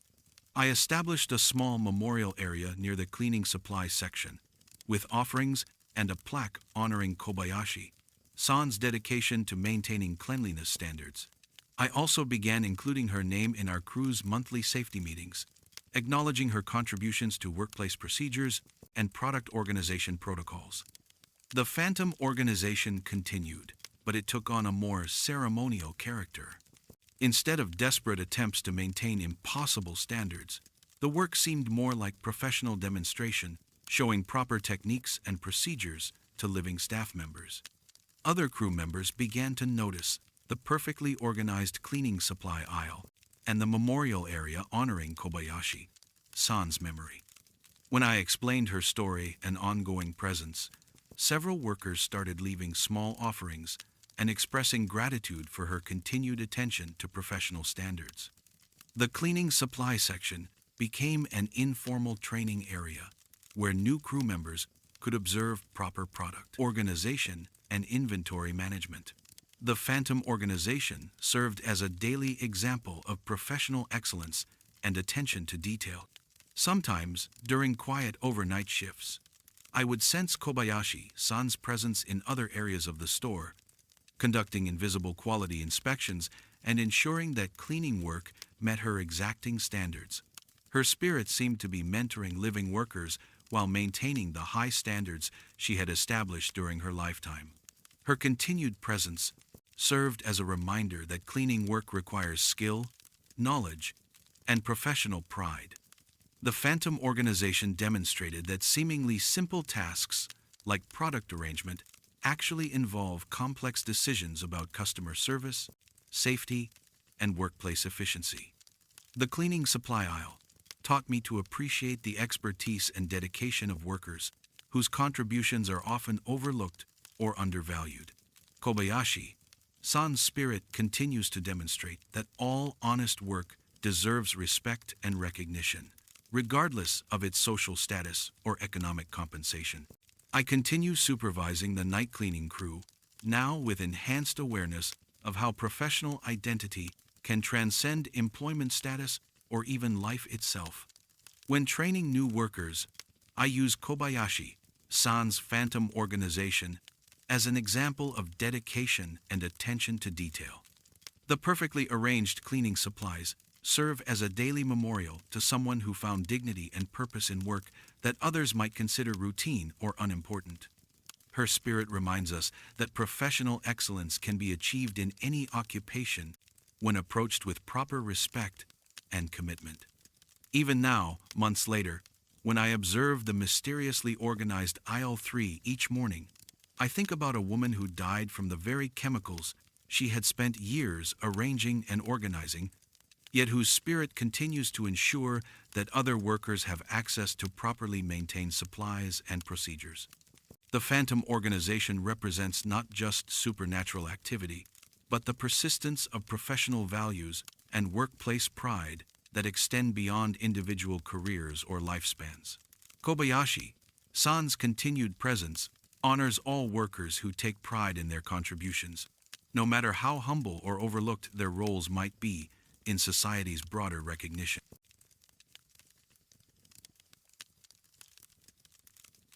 The Payday Paradox. My name is Goto, and I'm a third-year economics student at Keio University working part-time at a family mart near the Tokyo Business District. The location serves primarily office workers from nearby corporate buildings, creating predictable customer patterns that correspond to salary cycles, lunch breaks, and the rhythm of Japanese business culture. Working in this environment has taught me to recognize the subtle ways that economic pressures affect customer behavior. People's purchasing patterns shift dramatically based on their financial circumstances. The difference between early-month confidence and end-of-month caution is visible in every transaction. The most significant change occurs on payday, typically the 25th of each month for most Japanese companies. The transformation in customer mood and spending is remarkable. People who had been buying only necessities suddenly purchase premium items, small luxuries, and treats they had been denying themselves during leaner weeks. About 4 months ago, I began noticing something unusual about our sales patterns on payday. The register would record significantly higher transaction volumes during lunch hour, showing thousands of yen in additional sales that didn't correspond to the actual money in our till. Initially, I assumed this was due to credit card processing delays or system glitches that affected transaction recording. But when I reviewed the detailed sales data, I discovered something impossible. The phantom transactions included specific items, quantities, and prices, as if real customers were making actual purchases. More puzzling was the nature of these ghost transactions. They consistently involved small luxury items that salaried workers might purchase on payday: premium coffee, imported snacks, higher-end bento boxes, and convenience items that represented modest indulgences after weeks of financial restraint. I reported the discrepancy to our store manager, Watanabe-san, who had been working convenience store operations in the business district for over 12 years. He understood the significance of payday patterns and took the phantom transactions seriously. "The register is recording sales without corresponding cash?" he asked, reviewing our daily reconciliation reports. "That's a serious accounting problem. If the system is malfunctioning, we could be liable for inventory discrepancies or tax reporting errors." He contacted our corporate technical support division, which sent specialists to examine our point-of-sale system and cash register hardware. After thorough diagnostics, they found no mechanical or software problems that could explain the phantom transactions. "All systems are functioning normally," the technician reported. "Transaction recording is accurate, and there's no evidence of system errors that could create false sales data. If additional transactions are appearing, they're being processed through normal channels." But the phantom sales continued to appear every payday, with disturbing regularity. The transactions always occurred during lunch hour, always involved luxury items, and always totaled amounts that suggested someone finally able to afford previously unattainable purchases. During one particularly busy payday lunch rush, I positioned myself to observe customer behavior more carefully. The store was crowded with office workers, taking advantage of their monthly financial relief to buy better food and small treats. Around 12:30 p.m., I noticed something impossible. The register began processing a transaction with no customer-present items being scanned, prices appearing on the display, and a total being calculated for someone who wasn't there. More unsettling was what I observed through my peripheral vision. A translucent figure in a business suit seemed to be making selections from our premium food section, handling items with the careful consideration of someone choosing special purchases after extended deprivation. The phantom customer moved with the purposeful energy of someone finally able to afford desired items, examining prices, comparing options, and selecting products with the satisfaction of economic relief. His behavior reflected the typical payday psychology I had observed in living customers. When the ghost transaction completed, the receipt printer activated, producing documentation for a purchase that included premium coffee, imported cookies, and a high-end bento box, exactly the kind of modest luxuries that salary workers treat themselves to when their monthly financial constraints temporarily lift. I researched our customer history and recent incidents in the business district, looking for connections between the phantom transactions and actual events. Through conversations with office workers who frequented our store, I learned about Nomura Hiroshi, a 41-year-old accountant who had been a regular customer. According to coworkers, Nomura-san had been struggling with severe financial pressure due to family medical expenses and housing costs that consumed most of his salary. He had been living on minimal spending for months, denying himself even small pleasures while managing mounting economic stress. Nomura-san always looked forward to payday. One former colleague told me he would plan what little treats he could afford, maybe premium coffee or a better lunch. Those small purchases were the only bright spots in his month. I learned that Nomura-san had died from stress-induced heart failure on a payday 4 months earlier. He had apparently suffered cardiac arrest while walking to our store during lunch hour, excited about finally being able to afford some modest luxuries after weeks of strict financial discipline. His death had occurred literally steps away from our store, while he was mentally planning the purchases that would provide brief relief from the constant economic pressure that had been consuming his life. He died carrying money he had been saving for weeks, finally ready to buy small comforts he had been denying himself. Understanding this background made the Phantom transactions profoundly tragic. Nomura, San's spirit seemed bound to the payday routine that had represented his only escape from overwhelming financial stress, forever trying to complete the purchases that death had interrupted just moments before relief. The convenience store had represented more than shopping to him. It was a place where monthly salary payments temporarily transformed from survival necessity into modest possibility for pleasure and choice. I began approaching the Phantom transactions as memorial services rather than technical problems. On paydays, I would acknowledge Nomura, San's presence and express understanding of his excitement about finally being able to afford preferred items. "Good afternoon, Nomura-san," I would say to the empty store during Phantom transaction periods. "I hope you're able to enjoy the premium coffee and treats you've been waiting for. You deserve these small pleasures after working so hard." The Phantom transactions seemed to respond to this recognition. The register activities became gentler, less desperate, and the ghost purchases began, including items that suggested satisfaction rather than anxious compensation for prior deprivation. I learned more about Nomura-san's circumstances through conversations with his former co-workers. He had been supporting elderly parents while paying for his wife's cancer treatment, circumstances that had gradually consumed all discretionary income and created crushing financial pressure. His monthly payday purchases hadn't been about luxury or indulgence. They had been about maintaining psychological survival through small moments of choice and pleasure that reminded him he was more than just an economic survival machine. He never complained, one colleague remembered, but you could see the relief in his face on payday when he could finally buy something he actually wanted instead of just what he needed. Those little treats were what kept him going. His story represented the hidden struggles of many Japanese office workers who appear financially stable but live under constant economic pressure that leaves no room for pleasure, choice, or psychological relief. I consulted with a Buddhist priest about Nomura-san's continued presence, explaining the Phantom transactions and their connection to his economic desperation. The monk listened with compassionate understanding, recognizing the spiritual pattern of someone bound by unfulfilled desires for basic human dignity.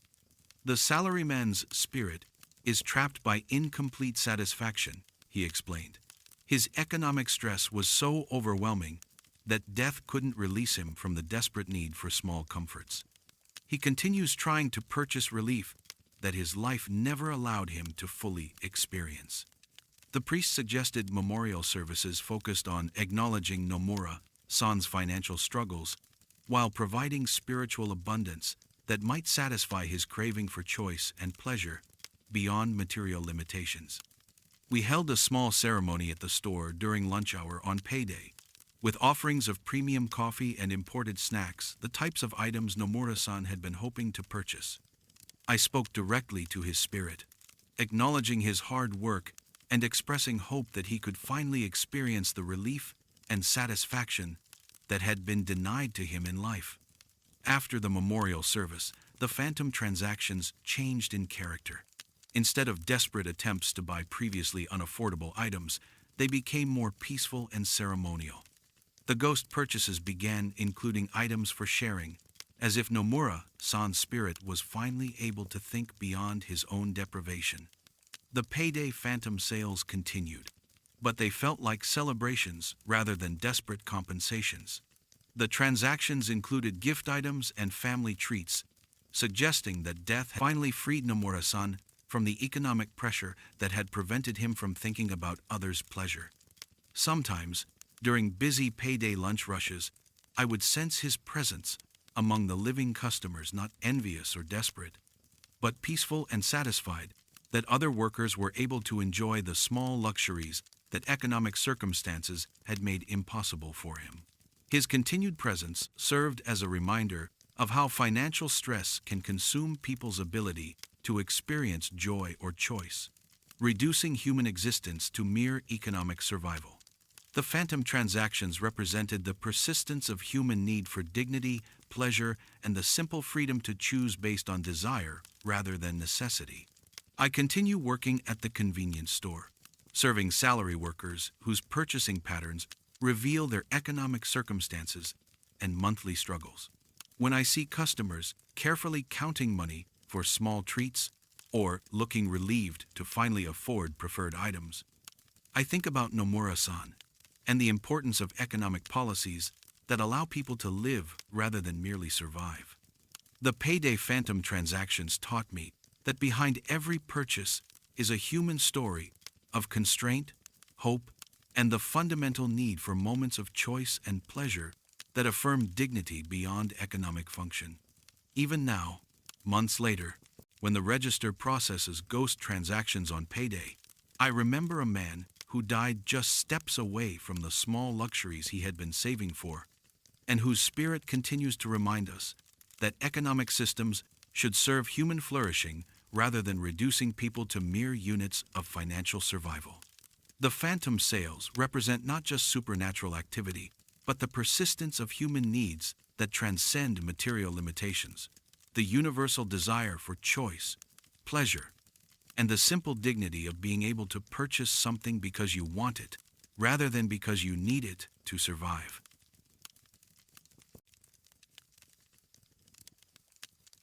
The Employee Break Room Mirror.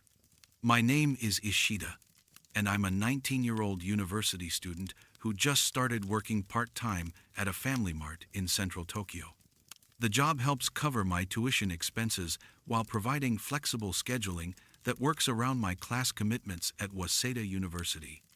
The store operates 24 hours and serves a constant stream of customers, office workers, tourists, students, and local residents who depend on convenience stores for everything from meals to banking services. The work requires learning complex systems for inventory, payment processing, and customer service standards that maintain Japan's reputation for exceptional retail experiences. During my first week of training, I was introduced to the Employee Break Room, a small space behind the main store area with lockers, a table, chairs, and a large mirror mounted on the wall.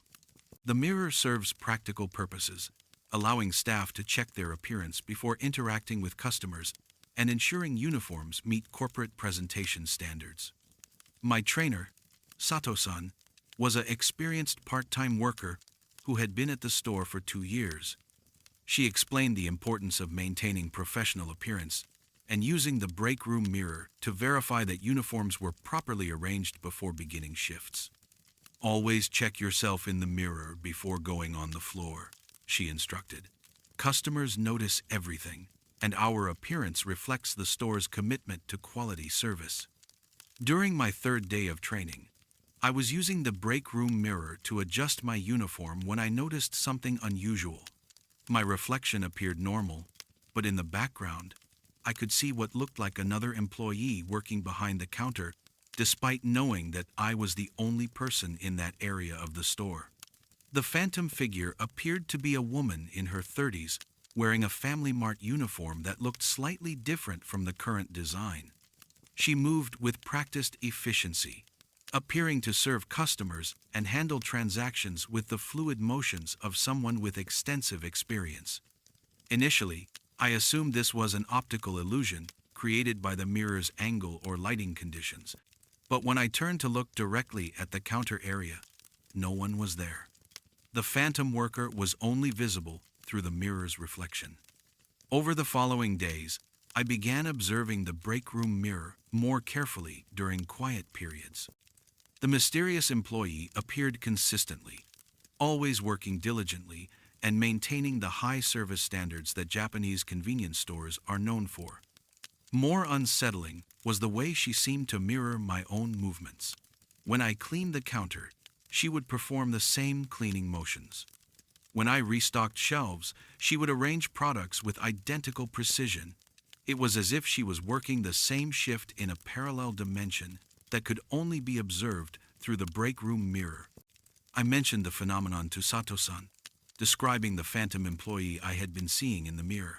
Her expression became serious, and she asked me to describe the figure in detail. An older uniform design? She repeated thoughtfully. Someone working behind the counter who mirrors your movements? That sounds like, but it's been over a year since.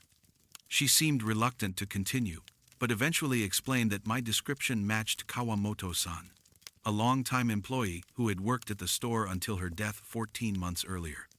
According to Sato-san, Kawamoto-san had been an exceptionally dedicated worker who took enormous pride in providing excellent customer service. She had worked at the store for 7 years, becoming an informal mentor to newer employees and maintaining standards that exceeded corporate requirements. Kawamoto-san was the best employee we ever had, Sato-san told me.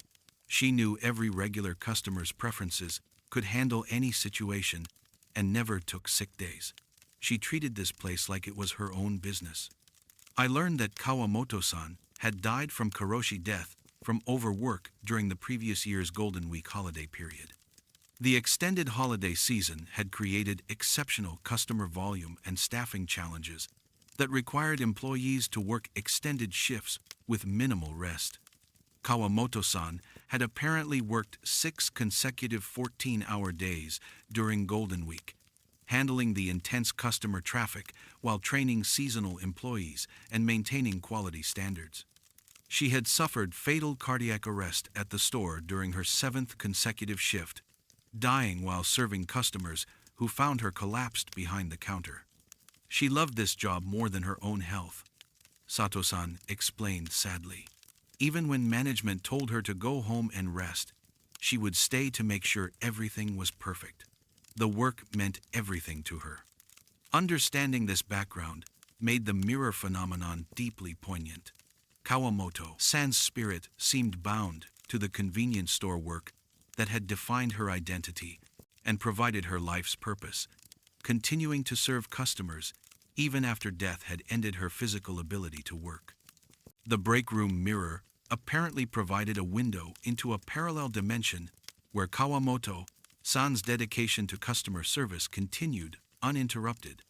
Her phantom presence suggested that some forms of professional commitment can transcend even death itself. I began approaching the mirror sightings as opportunities to learn from Kawamoto-san's expertise. When I observed her reflection performing tasks, I would study her techniques and try to emulate her professional standards. The phantom training proved remarkably effective. Kawamoto-san's reflected movements demonstrated efficiency, customer interaction skills, and attention to detail that helped me improve my own performance. It was as if she was continuing to mentor new employees from beyond the grave. During busy periods, I would sometimes see her reflection handling complex customer situations with grace and competence that I aspired to achieve. Her phantom presence served as inspiration to maintain the high standards she had established during her lifetime. I learned more about Kawamoto-san's life through conversations with longtime customers who remembered her service. They described someone who had found genuine fulfillment in convenience store work, treating each customer interaction as an opportunity to provide exceptional service. Kawamoto-san made everyone feel welcome. One regular customer told me, she remembered our names, our preferences, and always had time for friendly conversation. This store hasn't been the same since she died. Her dedication had apparently stemmed from genuine satisfaction in helping people and pride in maintaining professional excellence. The convenience store had provided her with a sense of purpose and community connection that extended far beyond simple employment. I consulted with the store manager about Kawamoto-san's continued presence, explaining what I had been observing in the break room mirror. He listened with respectful attention, acknowledging her contributions, while expressing concern about supernatural activity in the workplace. Kawamoto-san was irreplaceable, he said. If her spirit is still here, it's probably because she can't bear to leave the work unfinished. She always said customer service was a calling, not just a job. He agreed to arrange memorial services that acknowledged Kawamoto-san's professional contributions while encouraging her spirit to find rest beyond her earthly work obligations. But he also recognized that her continued presence might be providing valuable training and inspiration for current employees. A Buddhist priest performed purification rituals at the store, offering prayers for Kawamoto-san's peaceful rest while honoring her dedication to customer service. The ceremony focused on acknowledging that her work responsibilities had been fulfilled and that living employees could maintain the standards she had established. After the memorial service, the mirror phenomenon changed in character. Instead of desperate continuation of work duties, Kawamoto-san's reflection became more observational and supportive. She seemed to be monitoring store operations and providing guidance rather than compulsively working. Sometimes I would catch glimpses of her reflection nodding approvingly when I handled difficult customers well or completed tasks efficiently. Her phantom presence felt encouraging rather than demanding, as if she was satisfied that her professional legacy was being maintained. The break room mirror became an informal shrine where employees would pause to remember Kawamoto-san's contributions and seek inspiration for maintaining the service standards she had established. Her reflection served as a reminder of professional excellence and dedication. New employees would sometimes report seeing the phantom worker in the mirror, and experienced staff would explain Kawamoto-san's story and the importance of learning from her example. Her continued presence became part of the store's culture and training process. I began to understand that Kawamoto-san's mirror appearances represented more than supernatural activity. They demonstrated the persistence of professional values and workplace dedication that had defined her life. Her spirit continued to mentor and inspire employees who shared her commitment to excellent customer service. Working at the convenience store took on deeper meaning when I considered that I was continuing work that someone had valued enough to literally die for. Kawamoto-san's dedication reminded me that any job can become meaningful when approached with proper respect and commitment to excellence. The phantom reflection taught me that professional identity can become so fundamental to someone's existence that it transcends physical limitations. Kawamoto-san's spirit found purpose in continuing the work that had provided her life's greatest satisfaction and sense of contribution. I continue working part-time at the Family Mart, now with enhanced appreciation for the skills and dedication that effective convenience store operation requires. When I use the break room mirror, I sometimes see Kawamoto-san's reflection and remember her commitment to customer service excellence. Her continued presence serves as daily inspiration to treat every customer interaction with professionalism and care, maintaining the standards she established through years of dedicated service. The mirror provides a connection to someone who found dignity and purpose in work that others might consider routine. Even now, months after starting the job, when I see Kawamoto-san's phantom reflection working alongside me, I'm reminded that behind every workplace is a history of human effort and dedication that deserves respect and continuation. The employee break room mirror represents not just supernatural phenomenon, but the persistence of professional values that can inspire living workers to achieve excellence in any field. Kawamoto-san's spirit continues to demonstrate that work becomes meaningful when performed with genuine care for the people it serves.